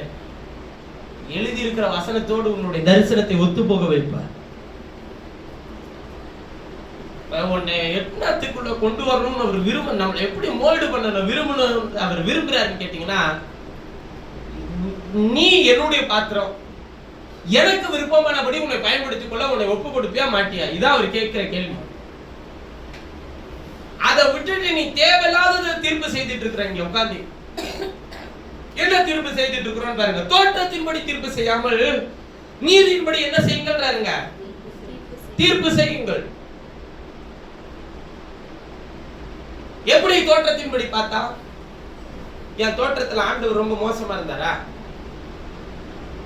என்னன்னு கேட்டீங்கன்னா, சரியான வெளிப்பாடும் சரியான வசனத்தோட வெளிச்சம் இதுதான் அப்படின்னு நீங்க ஏதாச்சும் ஒண்ணு எடுத்து சொன்னீங்கன்னு வச்சுக்கோங்களேன், அவன் என்ன சொல்லுவான்னா தோற்றத்தின்படி என்ன செய்வான், இவெல்லாம் நமக்கு சொல்லணுமா, இத்தனை வருஷமா நம்ம ஃபாலோ பண்ணிட்டு வரோம், இது தப்பு நம்ம சொல்லுவானா, பொருத்தனை பண்றது தப்பு நம்ம சொல்லுவானா, விண்ணப்பங்கள்லாம் வச்சு நம்ம ஜோம் பண்ணுவோம். இப்போ மே மாச கடைசியில் அதுக்கப்புறமேட்டு விண்ணப்பம்லாம் வச்சு ஜோம் பண்ணோம். என்ன பண்ண, எதுக்கு விண்ணப்பம்? ஸ்கூல் சேர்க்கணும் பிள்ளைங்க, ஸ்கூல் ஃபீஸ் கட்டணும் பிள்ளைங்க, அப்புறம் பிள்ளைங்களுக்கு ஸ்கூல் ஃபீஸ் கட்டணும், கத்த தேவையை சந்திக்கணும், அப்புறம் வேற எதுக்கெல்லாம் விண்ணப்பம் பண்ணுவாங்க, பிள்ளைங்களுக்கு நல்ல ஃப்ரெண்ட்ஸ் கிடைக்கணும், நல்ல ஆசிரியர்கள் கிடைக்கணும், அப்புறம் நல்ல அட்மாஸ்பியர் கிடைக்கணும், பிள்ளைங்களுக்கு ஒரு சேதம் வரக்கூடாது, நல்லா படிக்கணும், ஞானம் வரணும், அறிவு வரணும், எல்லாம் வரணும். கத்தரை விட்டு விலகி ஓடிடும். ஜெப்சி அவன் நல்லா படிக்க வச்சு அவன் என்ன ஆக்கியாச்சு, டாக்டரா இன்ஜினியர் ஆக்கியாச்சு. வேலை முக்கியமா, ஆண்டவர் முக்கியமா, வேலை முடிச்சிட்டு வரது. நீ எந்த இடத்துக்கு போனாலும் சரி, நீ நல்ல படி, நல்ல அறிவுள்ளவனாயிரு, நீ திறமைசாலியாரு, எந்த இடத்துக்கு போனாலும் சரி, உன் தேவனாகி கர்த்தர் உன்னை அந்த இடத்துக்கு உயர்த்தினாருன்னு சொல்லி எல்லாருக்கும் அறிவி. அப்படிதான் செய்திருக்கிறாங்க எல்லாருமே. எங்க கூட்டிட்டு போனாலும் அந்த இடத்தில் நீ அவரை மகிமைப்படுத்த, அவரை அறிவிக்க தான் கர்த்தர் உன்னை அந்த இடத்துக்கு கூட்டிட்டு போற. பிரதர் நான் இந்த வேலை தான் பிரதர் செய்யறேன், சாதாரண ஒரு வேலை பிரதர். நீ என்ன அவ்வளவு கேவலமா நினைக்கிற? அது கர்த்தர் கொடுத்த வேலையா? அங்க நீ யாரை உயர்த்தணும்? நீ ஏன் பிரதர் இதை செய்யறது இல்ல? நீங்க ஏன் அதை செய்யறது இல்ல? நான் அதை செய்ய மாட்டேன். ஏன் செய்யறது இல்ல? என் தேவன் இதை சொல்லல, நான் செய்ய மாட்டேன். அப்படியெல்லாம் நேர்மையா இருந்தாலும் இங்க பிழைக்க முடியாதியா, சம்பாதிக்க முடியாதியா? அந்த அநீதத்தினால் வருகிற கூலியை பெற்று நாசம் அடைகிறதுக்கு நீதியினால் வருகிற கூலியை பெற்று ஆசீர்வதிக்கப்பட்டு நிலைச்சிருந்தா போதும் ஐயா. கர்த்தர் உன்னை உயர்த்திட்டே இருப்பார். கர்த்தர் உன்னை உயர்த்திட்டே இருப்பார். அன்பினால் கிரியை செய்கிற விசுவாசமே உதவும், அதிகாரத்தினால் அல்ல, அன்பினால் கிரியை செய்யும். சில பிள்ளைகள்லாம் சிலர்லாம் ஒரு தவறை செய்தோம்னா அதை திருத்திக்கோங்க. கர்த்தருடைய சமூகத்தில் அதை ஒப்பு கொடுத்து, கர்த்தாவே இதை சரி பண்ணும் ஆண்டவரே, என்னை ஒப்பு கொடுக்குறேன், உங்களுடைய சித்தம் என்னுடைய வாழ்க்கையில நிறைவேறிட்ட ஆண்டவரேன்னு சொல்லி ஒப்பு கொடுங்க. அதை விட்டுட்டு அதை நியாயப்படுத்த, ஏன் அவங்க செய்யலையா, அவங்க செய்யலையா, அவங்க பண்ணலையா, இவங்க பண்ணலையா, அவங்க ஏத்துக்கலையா, இவங்க ஏத்துக்கலையா, இல்ல இல்ல அது தவறு ஐயா, நாம் ஏன் செய்யக்கூடாது? வேதம் அதை சொல்லுகிறது, அதை ஏற்றுக்கொள்ள கூடாது. நீ சுயமரியாதை சுய மகிமை தேடிட்டு இருக்கிற. நீ தேவனுக்கு ஏற்ற மகிமை நீ தேடினா உன் வாழ்க்கையில நீ எல்லாத்தையும் தேவனுக்காக அர்ப்பணிப்ப.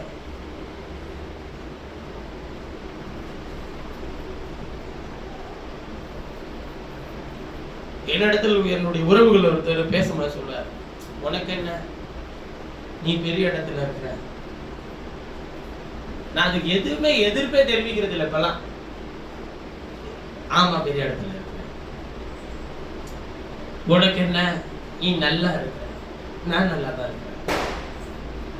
உனக்கு என்ன, ஒரு குறையும் இல்லை. ஆமா ஒரு குறையும் இல்லை. எது நீதியா அதுதானே நான் செய்வேன். இப்ப என்ன உடைய மாதிரி நான் புலம்பிட்டேனாக்கா எனக்கு குறை இருக்குன்னு உனக்கு தெரியுமா? புலம்புறவனுக்கெல்லாம் குறை இருக்கு, புலம்பாதவனுக்கெல்லாம் ஒரு குறை இல்லைன்னு நினைச்சுக்கிறான் எல்லாருமே. அது அப்படியே நினைச்சுக்கிட்டே இருக்கட்டும். நீ புலம்பாத யார்ட்டையும் போய் தயவு செய்து, எனக்கு இது இல்ல, அது இல்ல, அது இல்ல, இது இல்லன்னு சொல்லி யாருகிட்டையும் போய் என்ன பண்ணாதீங்க. தயவு செய்து புலம்பாதீங்க, நிறுத்துங்க. முதல்ல என்ன செய்ய போறீங்க? என்ன செய்யணும்னு கர்த்தர் எனக்கு நியமித்திருக்கிறாரு, அதை தான் செய்ய போறேன். எப்படி செய்ய போறீங்க? எப்படி செய்யணும் கர்த்தர் எனக்கு சொல்றாரு, அப்படி செய்ய போறேன் நான். அதனால உங்களுக்கு என்ன கிடைக்கும்? நித்திய ஜீவன் கிடைக்கும். அதை வச்சு என்ன செய்ய போற? நித்திய ஜீவனுக்கு போக போற. பேச நல்லா இருக்கும், வாழ்க்கைக்கு பிரயோஜனப்படுமா? என் வாழ்க்கையே அதுதான். நான் பிரயோஜனமா இருக்கிறேன்னா இல்லைன்றது உனக்கு தெரியாது. ஒரு நாள் உனக்கு ஒரு குறை வரும்போது என்னை நினைச்சுக்க, அப்ப உனக்கும் நான் பிரயோஜனமா இருப்பேன். இந்த உலகத்தில் நீ சம்பாதிக்கிற சம்பாத்தியம், படிக்கிற படிப்பு, உயர்கிற உயர்வு, செய்கிற வேலை எல்லாத்திலையும் நீ தேவ நாமத்தை மகிமைப்படுத்தணும்னு நீ செய்து பாரு. கர்த்தர் உன் நாமத்தை உயர்த்துறாரா இல்லையான்னு பாரு. நீ உன் பேரை உயர்த்தணும்னு நினைக்காத, அவர் நாமத்தை உயர்த்தணும்னு படி, அவர் நாமத்தை மகிமைப்படுத்தணும்னு படி, அவருக்காக நான் ஏதாச்சும் ஒன்று செய்யணும்னு சொல்லி படி. கர்த்தர் உன் நாமத்தை மகிமைப்படுத்த உள்ளவராக இருக்கிறார். நீ அப்ப எந்த உயரத்துக்கு போனாலும் நீ திரும்பி பார், இது எல்லாம் செய்தது கர்த்தர் என்று சொல்லி சொல்லு. அது சொல்லும் போது உன் கண்களில் இருந்த நீர் தாரைகள் ஓடணும். ஏன்னா அந்த இடத்துக்கு கர்த்தரோட உயர்த்தி கொண்டு போவார். காரணம் உன்னுடைய பலன் இல்லைன்றது உனக்கு தெரியும், உன் ஞானம் இல்லைன்றது உனக்கு தெரியும், உன் அறிவு இல்லைன்றது உனக்கு தெரியும், உன்னுடைய சுயபுத்தி இல்லைன்றது உனக்கு தெரியும். இதெல்லாம் கொடுத்தது கர்த்தர்னு சொல்லு. நான் எப்படி தெரியுமா, நான் இப்படிப்பட்டவன் தெரியுமா? என்னைய வந்து நீ கேட்டு பாரு, என் ஊர்ல என்னைய வந்து நீ கேட்டு பாரு. உன்னை விசாரிக்கவே தேவையில்லை, நம்மளை போய் யாரும் விசாரிக்க தேவையில்லை. இல்ல நீங்க போய் நான் யாருன்றத சொல்லணும்னு அவசியமும் கிடையாது. உன்னுடைய நடக்கையே நீ யார் என்பதை கர்த்தர் வெளிப்படுத்துவார். நீ கவனமா இருக்க, உன் பேச்சு கவனமா இருக்கட்டும், உன் யோசனை கவனமா இருக்கட்டும். ஒண்ணு வேண்டாம், உன் சிந்தனையில எப்பொழுது 24 மணி நேரம். நம்ம எல்லாரும் குறைவுள்ளவர்கள் தான், நம்ம எல்லாருக்கும் ஒரு பலவீனம் இருக்கும் தான். ஆனா நம்ம செய்யற ஒவ்வொரு விஷயத்திலும் இதனால என் தேவ நாம மகிமைப்படுமான்றது யோசி.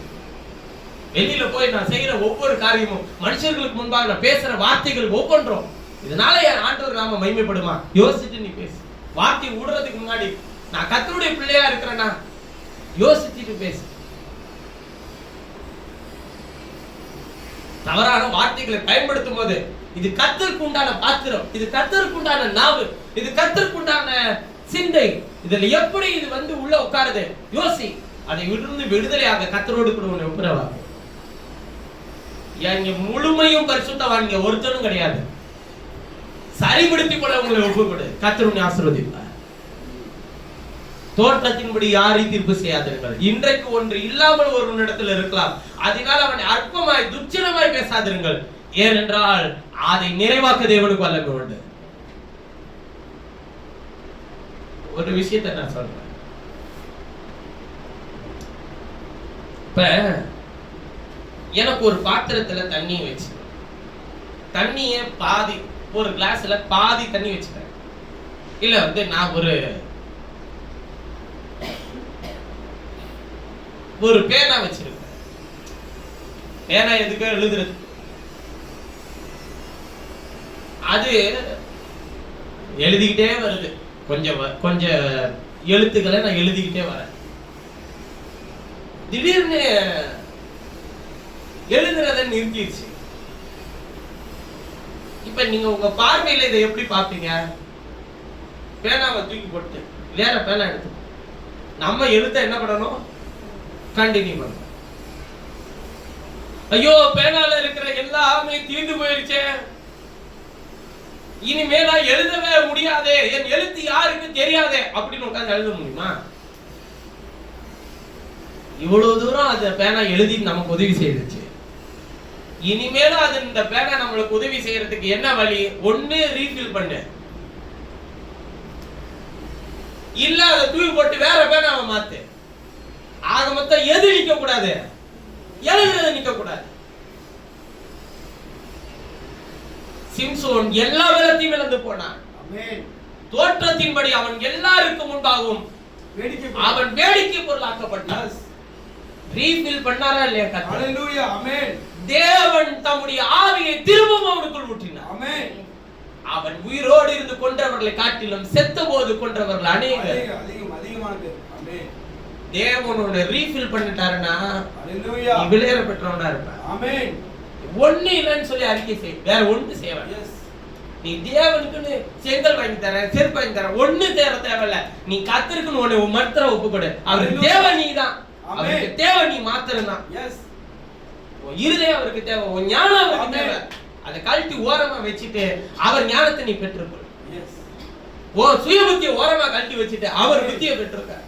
உன்னை விசேஷமா எல்லாரிடத்திலும் எல்லா மனுஷர்களிடத்திலும் உன்னை அடையாளப்படுத்த தேவன் நல்லவராய். ஹல்லேலூயா. நிச்சயமா அடையாளப்படுத்து. ஆமென்.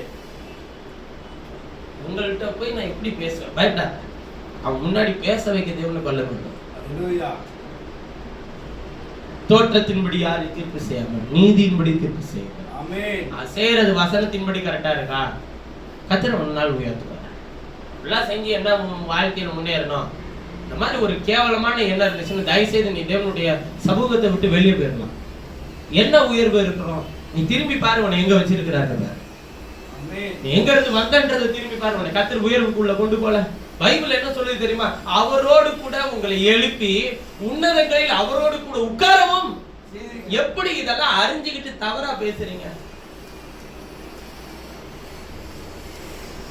நான் இன்னைக்கு என் வாழ்க்கையில ஒரு முடிவை எடுக்கிறனாலும் கூட, என் ஜீவியத்துல ஒரு காரியத்தை, ஒரு பொருளை என் வீட்டுக்கு கொண்டு வரனாக்க கூட, இது என்னுடைய இது இல்லையா, இது கர்த்தர் எனக்கு கொடுத்தது. இதனால நான் நல்லா இருக்கேன். பொருள் இல்லையா, கர்த்தர் எனக்கு கொடுத்தது. பரவாயில்ல, நீங்க எல்லாம் இதெல்லாம் வச்சிருக்கீங்க, ஏன் நான் வச்சிருக்க கூடாதா? ஏன் நம்ம நல்ல ட்ரெஸ் போட கூடாதா? ஏன் நம்ம எல்லாருக்கும் கார் இருக்க கூடாதா? கார் எல்லாம் அது பெரிய விஷயம் கிடையாது. யாரையா சொன்னது கார் எல்லாம் பெருசு? இன்னைக்கு அதெல்லாம் சாதாரணம். முன்னாடி சைக்கிள் வச்சிருந்தப்ப சைக்கிள் வச்சிருக்கிறதெல்லாம் பெருசுனா, அப்புறம் எல்லாரும் வண்டி வாங்க, வண்டி வச்சிருக்கிறதெல்லாம் பெருசுனா, இன்னைக்கு கார் எல்லாம் பெருசாயா? ஒண்ணும் இல்ல, நிப்பாட்டதான் இடம் இல்ல. அப்புறமேட்டு பக்கத்து வீட்டுக்கார இனிமேலாம் முன்னாடி உன் தண்ணி என் வீட்டுக்கு வருது, என் தண்ணி உன் வீட்டுக்கு வருதுன்னு பிரச்சனை. இப்பதான் எப்படின்னா உன் கார் என் வீட்டு முன்னாடி நிக்குது, என் கார் உன் வீட்டு முன்னாடி நிக்குதுன்னு அது இனிமே பிரச்சனை வந்துடும். உண்மையா அரசாங்கம் அதுக்கெல்லாம் தனித்தனி வே போட வேண்டியதா இருக்கும். வெளிநாட்டுல இருக்கிற மாதிரி ஒரு பொதுவான இடம், ஒரு ஏரியாக்குன்னு ஒரு இடத்த ஒதுக்கி அந்த இடத்துல எல்லாத்தையும் கொண்டு போய் என்ன பண்ணிடுவாங்க, நிப்பாட்டி வச்சுட்டு நடந்து வரணும். அதுக்கப்புறம் சைக்கிள் எடுத்துட்டு போய் கார் எடுத்துட்டு அதுக்கப்புறம் நீங்க எங்கனாலும் போலாம். வெளிநாடுல அப்படிதாங்க இருக்கு. யாரும் வீட்டு முன்னால நிப்பாட்ட முடியாது, இஷ்டத்துக்கெல்லாம் ரோட்டு முன்னால நிப்பாட்ட கூடாது. திடீர்னு ரோடு போட வருவான், கார் மேல ஏத்திட்டா போடுவான், இல்லன்னா காரை ஒதுக்கிட்டு போடுவான். நம்ம ஊருக்கார மாதிரி எப்படி ரோட போடுவான்னு தெரியும்ல. கார் நிக்கிற இடத்த விட்டுட்டு மத்த இடத்துல ரோடு போட்டு போயிருவான். பாத்துக்கோங்க. இங்க இருக்கிற பூரா அறிவாளியா இருக்கிறான்.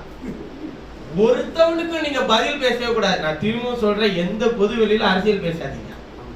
பொதுவான இடத்துல பொதுவான மக்கள்கிட்ட எல்லாம் இங்க பயங்கர அறிவாளிகளா இருக்கிறான். நல்லா எல்லாம் அமைதியா உன் வேலை ஏதோ அதை மட்டும் பார்த்துருப்போம். ஓட்டு போடுறதுக்குன்னு ஒரு நாள் வரும், அன்னைக்கு போட்டுக்கலாம், வேலையை முடிச்சுக்கலாம். ஏன்னா அரசியலுக்கு நமக்கு என்ன இல்ல, சம்பந்தம் இல்ல. திரும்ப திரும்ப சொல்றேன், நீ அவன் யார் இவன் யார், அவனுக்கு நீ யார், ஒண்ணும் கிடையாது. அவனுக்கு நீ ஒன்னால ஏதாச்சும் பிரயோஜனமா இல்ல, உனக்கு அவனால ஏதாச்சும் பிரயோஜனம் ஒண்ணும் கிடையாது. உங்களுடைய லீடர் ஒருத்தர் தான், உங்களுடைய தலைவர் ஒருத்தர் தான், உங்களுடைய கட்சி ஒன்றே ஒன்றுதான், பரிசுத்த ஜாதி, பரிசுத்த கட்சி, அவ்வளவுதான். ஏதாவது கிறிஸ்தவத்துக்குன்னு நமக்குன்னு ஒரு கட்சி இல்லையா பிரதர்? ஒரு கட்சி கிறிஸ்தவனுக்கு எதிரியே கிறிஸ்தவன் தான். அது முதல்ல நல்லா தெரிஞ்சுக்காங்க. எகிப்தில இருந்த பார்வோன் கூட என்ன சொன்ன தெரியுமா, உனக்கு தான் தனி தேசத்தை கொடுத்திருக்கிறல்ல, நீங்கள் அங்கேயே உங்க தேவனை என்ன பண்ணலாம்னு தான் சொன்னாங்க. அவன் நீங்கள் அங்கேயே ஆராதியா, நீ ஏன் போறேன்ற, என்னை விட்டுன்னு போகாதியா, நீ இருக்க எனக்கு ஆசீர்வாதம் இருக்கு. உண்மையிலே அவன் என்ன பண்ணான்னா, எகிப்தியரை விட எபிரேயர்கள் பழகி கொண்டே இருந்தான். அதை பத்திதான் அவனுக்கு பயமே தவிர அவன் ஆராதிக்கிறதுல அவனுக்கு பிரச்சனையே கிடையாது. இப்ப கிறிஸ்தவர்களுக்கு என்ன பிரச்சனை? ஆராதிக்கிறதுல பிரச்சனை. மற்ற நாட்டுக்கெல்லாம் போய் பாருங்க, ஆராதிக்கிறதுக்கு என்ன உரிமை இருக்குன்னு. குவைத், அபுதாபி, கத்தார் போன்ற நாடுகள்ல எல்லாம் சர்ச்சில் கவர்மெண்ட் மூலியமாவே ஒரு சிசிடிவி கேமரா வச்சிருப்பாங்க. கவர்மெண்ட் சார்பா இப்ப வச்சிருக்கிறாங்க. சர்ச்சில் பாஸ்டர் வந்து வாய்ப்பு வந்ததெல்லாம் பேசக்கூடாது. அரசாங்கத்தை பத்தி ஏதாச்சும் தவறுதலா வார்த்தை விட்டான்னு வச்சுக்கோங்களேன், அதுக்கப்புறமேட்டு அவனுக்கு உரிமை கிடையாது.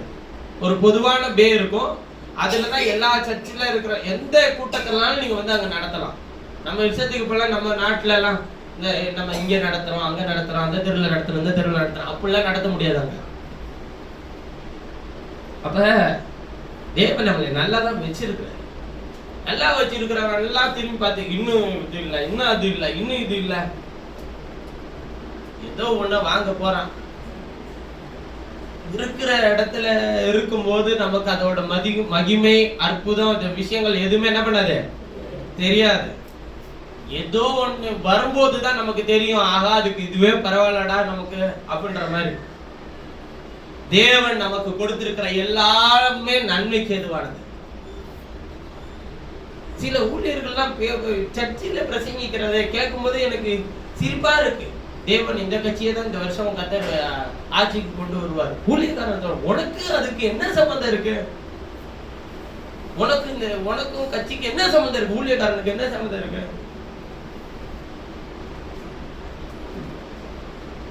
சில ஊழியர்கள்லாம் போய் ஒரு சில தலைவர்களுக்காக என்ன பண்ணிட்டு வந்திருக்காங்க, ஜோம் பண்ணிட்டு வந்திருக்கிறாங்க.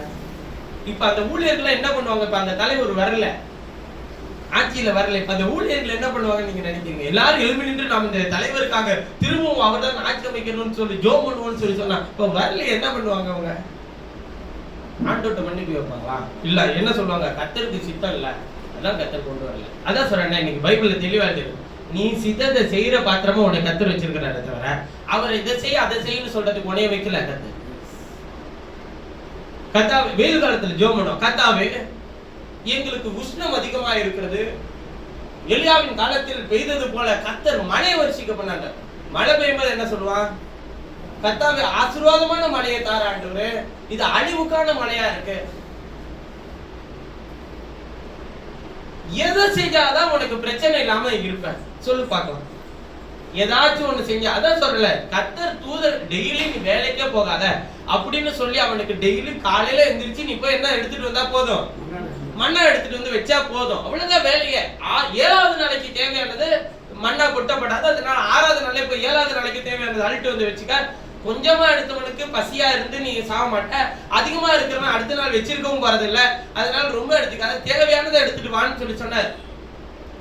அந்த போஜனத்தை என்ன சொன்னாம, இது மாதிரி ஒரு முதலமைச்சர் நீங்க பாத்துறீங்களா? டெய்லியும் கொண்டு வந்து போட்டாருங்க மண்ணாவை. நீ காலைல எந்திரிக்கணும், சாப்பாடு எடுத்துட்டு வரணும், சாப்பிடணும் இல்ல, சாப்பாடு எடுத்துட்டு வரணும், சாப்பிடணும், கண்மல்ல இருந்து தண்ணீர் வருது குடிக்கணும், அப்புறம் மேகசமம் நடந்துச்சுன்னா நவுந்துச்சுன்னா நடக்கணும். இதுதான் உனக்கு வேலை. பாத்திரச்சே தெரியாது. என்ன மாதிரி தேர்தல் வாக்குறுதிகள் பாருங்க. பாத்திரச்சே தெரியாது. இதெல்லாம் வாக்குறுதியா கொடுத்தா கூட்டு வந்தாரு, செய்தாரியா ஆண்டவர்? பாதரச்சே தேயல, நடக்கிறதுனால கால் வீங்கலையா. ஒருத்தவங்க ஆத்தா டாக்டர்கிட்டே போவே இல்லை. நரம்பு சம்பந்தமான எந்த பிரச்சனையும் உனக்கு வரல. கால் வீங்கல, வஸ்திரம் பழசாகல, வாஷிங் மிஷின் தேவைப்படல. ஏன்னா பழசானிச்சுன்னா இவன் தண்ணி கேட்பான், இவனுக்கு டேம் வேணும், இவன் குளிக்கணும். இதெல்லாம் பார்த்தா கத்தரு. பழசானாதானே உனக்கு தண்ணி, குடிக்க மட்டும் தண்ணி இருந்தா போதும் வா அப்படின்னு கூப்பிட்டு எல்லாத்தையும் அவர் எவ்வளவு ஞானவான்றத பாருங்கய்யா. எல்லாத்தையும் செஞ்சுட்டு என்ன சொன்னாங்க நீங்க நினைக்கிறீங்க? ராஜா வேணாம், இவர் வேண்டாம், எங்களுக்கு யார கொடு, எங்களில ராஜாவை ஏற்படுத்து. அப்பேற்பட்ட ராஜாங்கத்தையே வேண்டாம்னு சொல்றாங்கன்னா நம்ம தான் ஏமாத்த. உன்னை எல்லாருக்கும் பிடிக்கணும், நீ ஏன் வாழ்ற? ஐயோ இவங்களுக்கு என்ன பிடிக்காம போயிடுச்சேன், ஏன் கவலைப்படுற? அடுத்த நாள் அவனுக்கு பிடிக்கும், அதுக்காக நீ சந்தோஷப்படுவியா? இல்ல, அப்ப கவலைப்படாது. உனக்கு கர்த்தர் தேவன் உனக்கு உன் மேல பிரியமா இருக்கிறாரா, அது போதும். தேவன் உன்னை நேசிக்கிறாரா, அது போதும். எனக்கு யாருமே எதுவுமே செய்யறது இல்லை பிரதர், நீயா எவனை ஏதாச்சும் எதிர்பார்க்கிற? ஒரு ஆள் கூட நீ நல்லா இருக்கிறியான்னு கூட என்ன கேட்கறது இல்லை பிரதர். உனக்கு யாரு கேட்கணும்னு நீ நினைக்கிற? கர்த்தர் நாள்தோறும் உங்களை விசாரிக்கிறவரானபடினா உங்கள் கவலைகளை எல்லாம் அவர் மீது என்ன பண்ணுங்க. அதாவது விசாரிக்கிறவர் விசாரிச்சுட்டே இருக்கிறதுனாலதான் நமக்கு அதோட மதிப்பு தெரியல. யார்கிட்ட எதிர்பார்க்கிறோம்? மனுஷன்ட்ட. எனக்கு பிரதர் ஒரு ஐஸ்கிரீம் ஆச்சு வெயில் காலத்துல வாங்கி கொடுக்குறீங்களா? வெயில வச்சு வாட்டுறீங்களே, வதக்குறீங்களே. இப்ப முடிச்சதுக்கு அப்புறமேட்டு நான் வாட்டிட்டு தான் போவேன். எனக்கு யாராச்சும் ஐஸ்கிரீம் வாங்கி, பிரதர் ஒரு 10 ஐஸ்கிரீம் வாங்கி தரேன், நீங்க சாப்பிட்டுட்டே போய் இறங்குங்க பிரதர், அப்படி சொல்ல முடியுமா? எனக்கு சந்தோஷமா போவோம். எப்படி இதெல்லாம் கஷ்டமாச்சே? எதுதான் கஷ்டம் இல்ல, சாப்பிடுறது கூட தான் இங்க கஷ்டம். வாயில அள்ளணும், வாயில வைக்கணும், வெல்லணும், முழுங்கணும், எல்லாமே கஷ்டம் தான். இது ஈஸியா, எல்லாமே ஈஸியா. குளிக்கிறது கூட நிறைய பேர் கஷ்டமா இருக்கு. என்னன்னா அது தேய்க்கணும், கை எப்படி, அதுல கூட நம்மளால கையை தூக்க மாட்டேங்கிறான். பின்னாடி இனிமே செவுத்துல வச்சு இனிமே அதெல்லாம் தேய்க்கிற மாதிரி ஏதாச்சும் ஒண்ணு செஞ்சுப்பான். பிரஷ் யாருக்கு அந்த இதெல்லாம் கொடுத்ததுன்னா வயசானவங்களுக்கு, கை தூக்க முடியாதவங்களுக்கு. சிலருக்கு அப்படிலாம் தேய்க்கணும்னால என்னன்னே தெரியாது.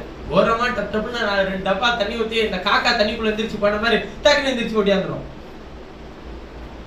நானும் அப்படித்தான் போடணும்னா டக்குன்னு முடிச்சமா வந்துடணும். தலை கூத்துனாதான் கொஞ்சம் நேரம் லேட் ஆகும். அது வேற ப்ராசஸ். அவரை சின்னதுல இருந்து பழக்கி 3 முறை சோப்பட்டாதான் அது சுத்தமாகுன்ற எண்ணத்தை உண்டாக்கிட்டாங்க. ஃபுல்லா சோப்பை ஃபுல்லா போட்டுக்கிட்டு அப்பிக்கிட்டு வச்சுக்கிட்டு அது நுரைய வந்துச்சுன்னா தான் அது சோப்பு, இல்லைன்னா சோப்பு இல்லை. அது அந்த புத்தியை ஏற்படுத்திட்டாங்க. அதை எடுத்து கொஞ்ச நேரம் கையில கை கோர்த்து விளையாண்டாதான் கொஞ்சம் சந்தோஷமா இருக்குது.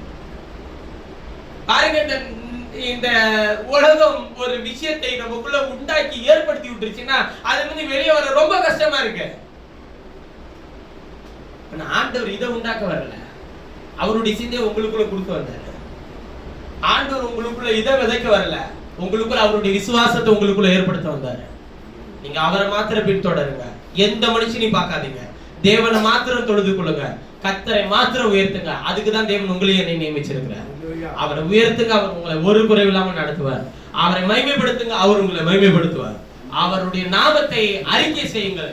உங்களை தோற்றத்தின்படி அவன் தீர்ப்பு செய்தாலும் அதை பத்தி கவலைப்படாதீங்க.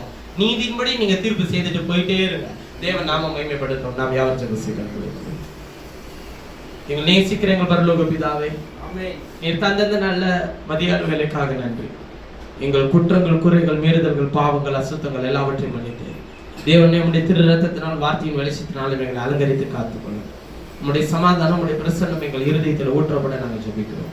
உம்முடைய நாமத்துக்கு மகிமையா எங்களை வழிநடத்தும். இயேசுவின் நாமத்தில் ஜெபிக்கிறேன் ஜீவனுள்ள நல்ல பிதாவே, ஆமென். என் ஆத்மாவே கர்த்தரை ஸ்தோத்திரி, என் முழு உள்ளமையோடு பரிசுத்த நாமத்தை ஸ்தோத்திரி. என் ஆத்மாவே கர்த்தர் செய்த சகல உபகாரங்களும்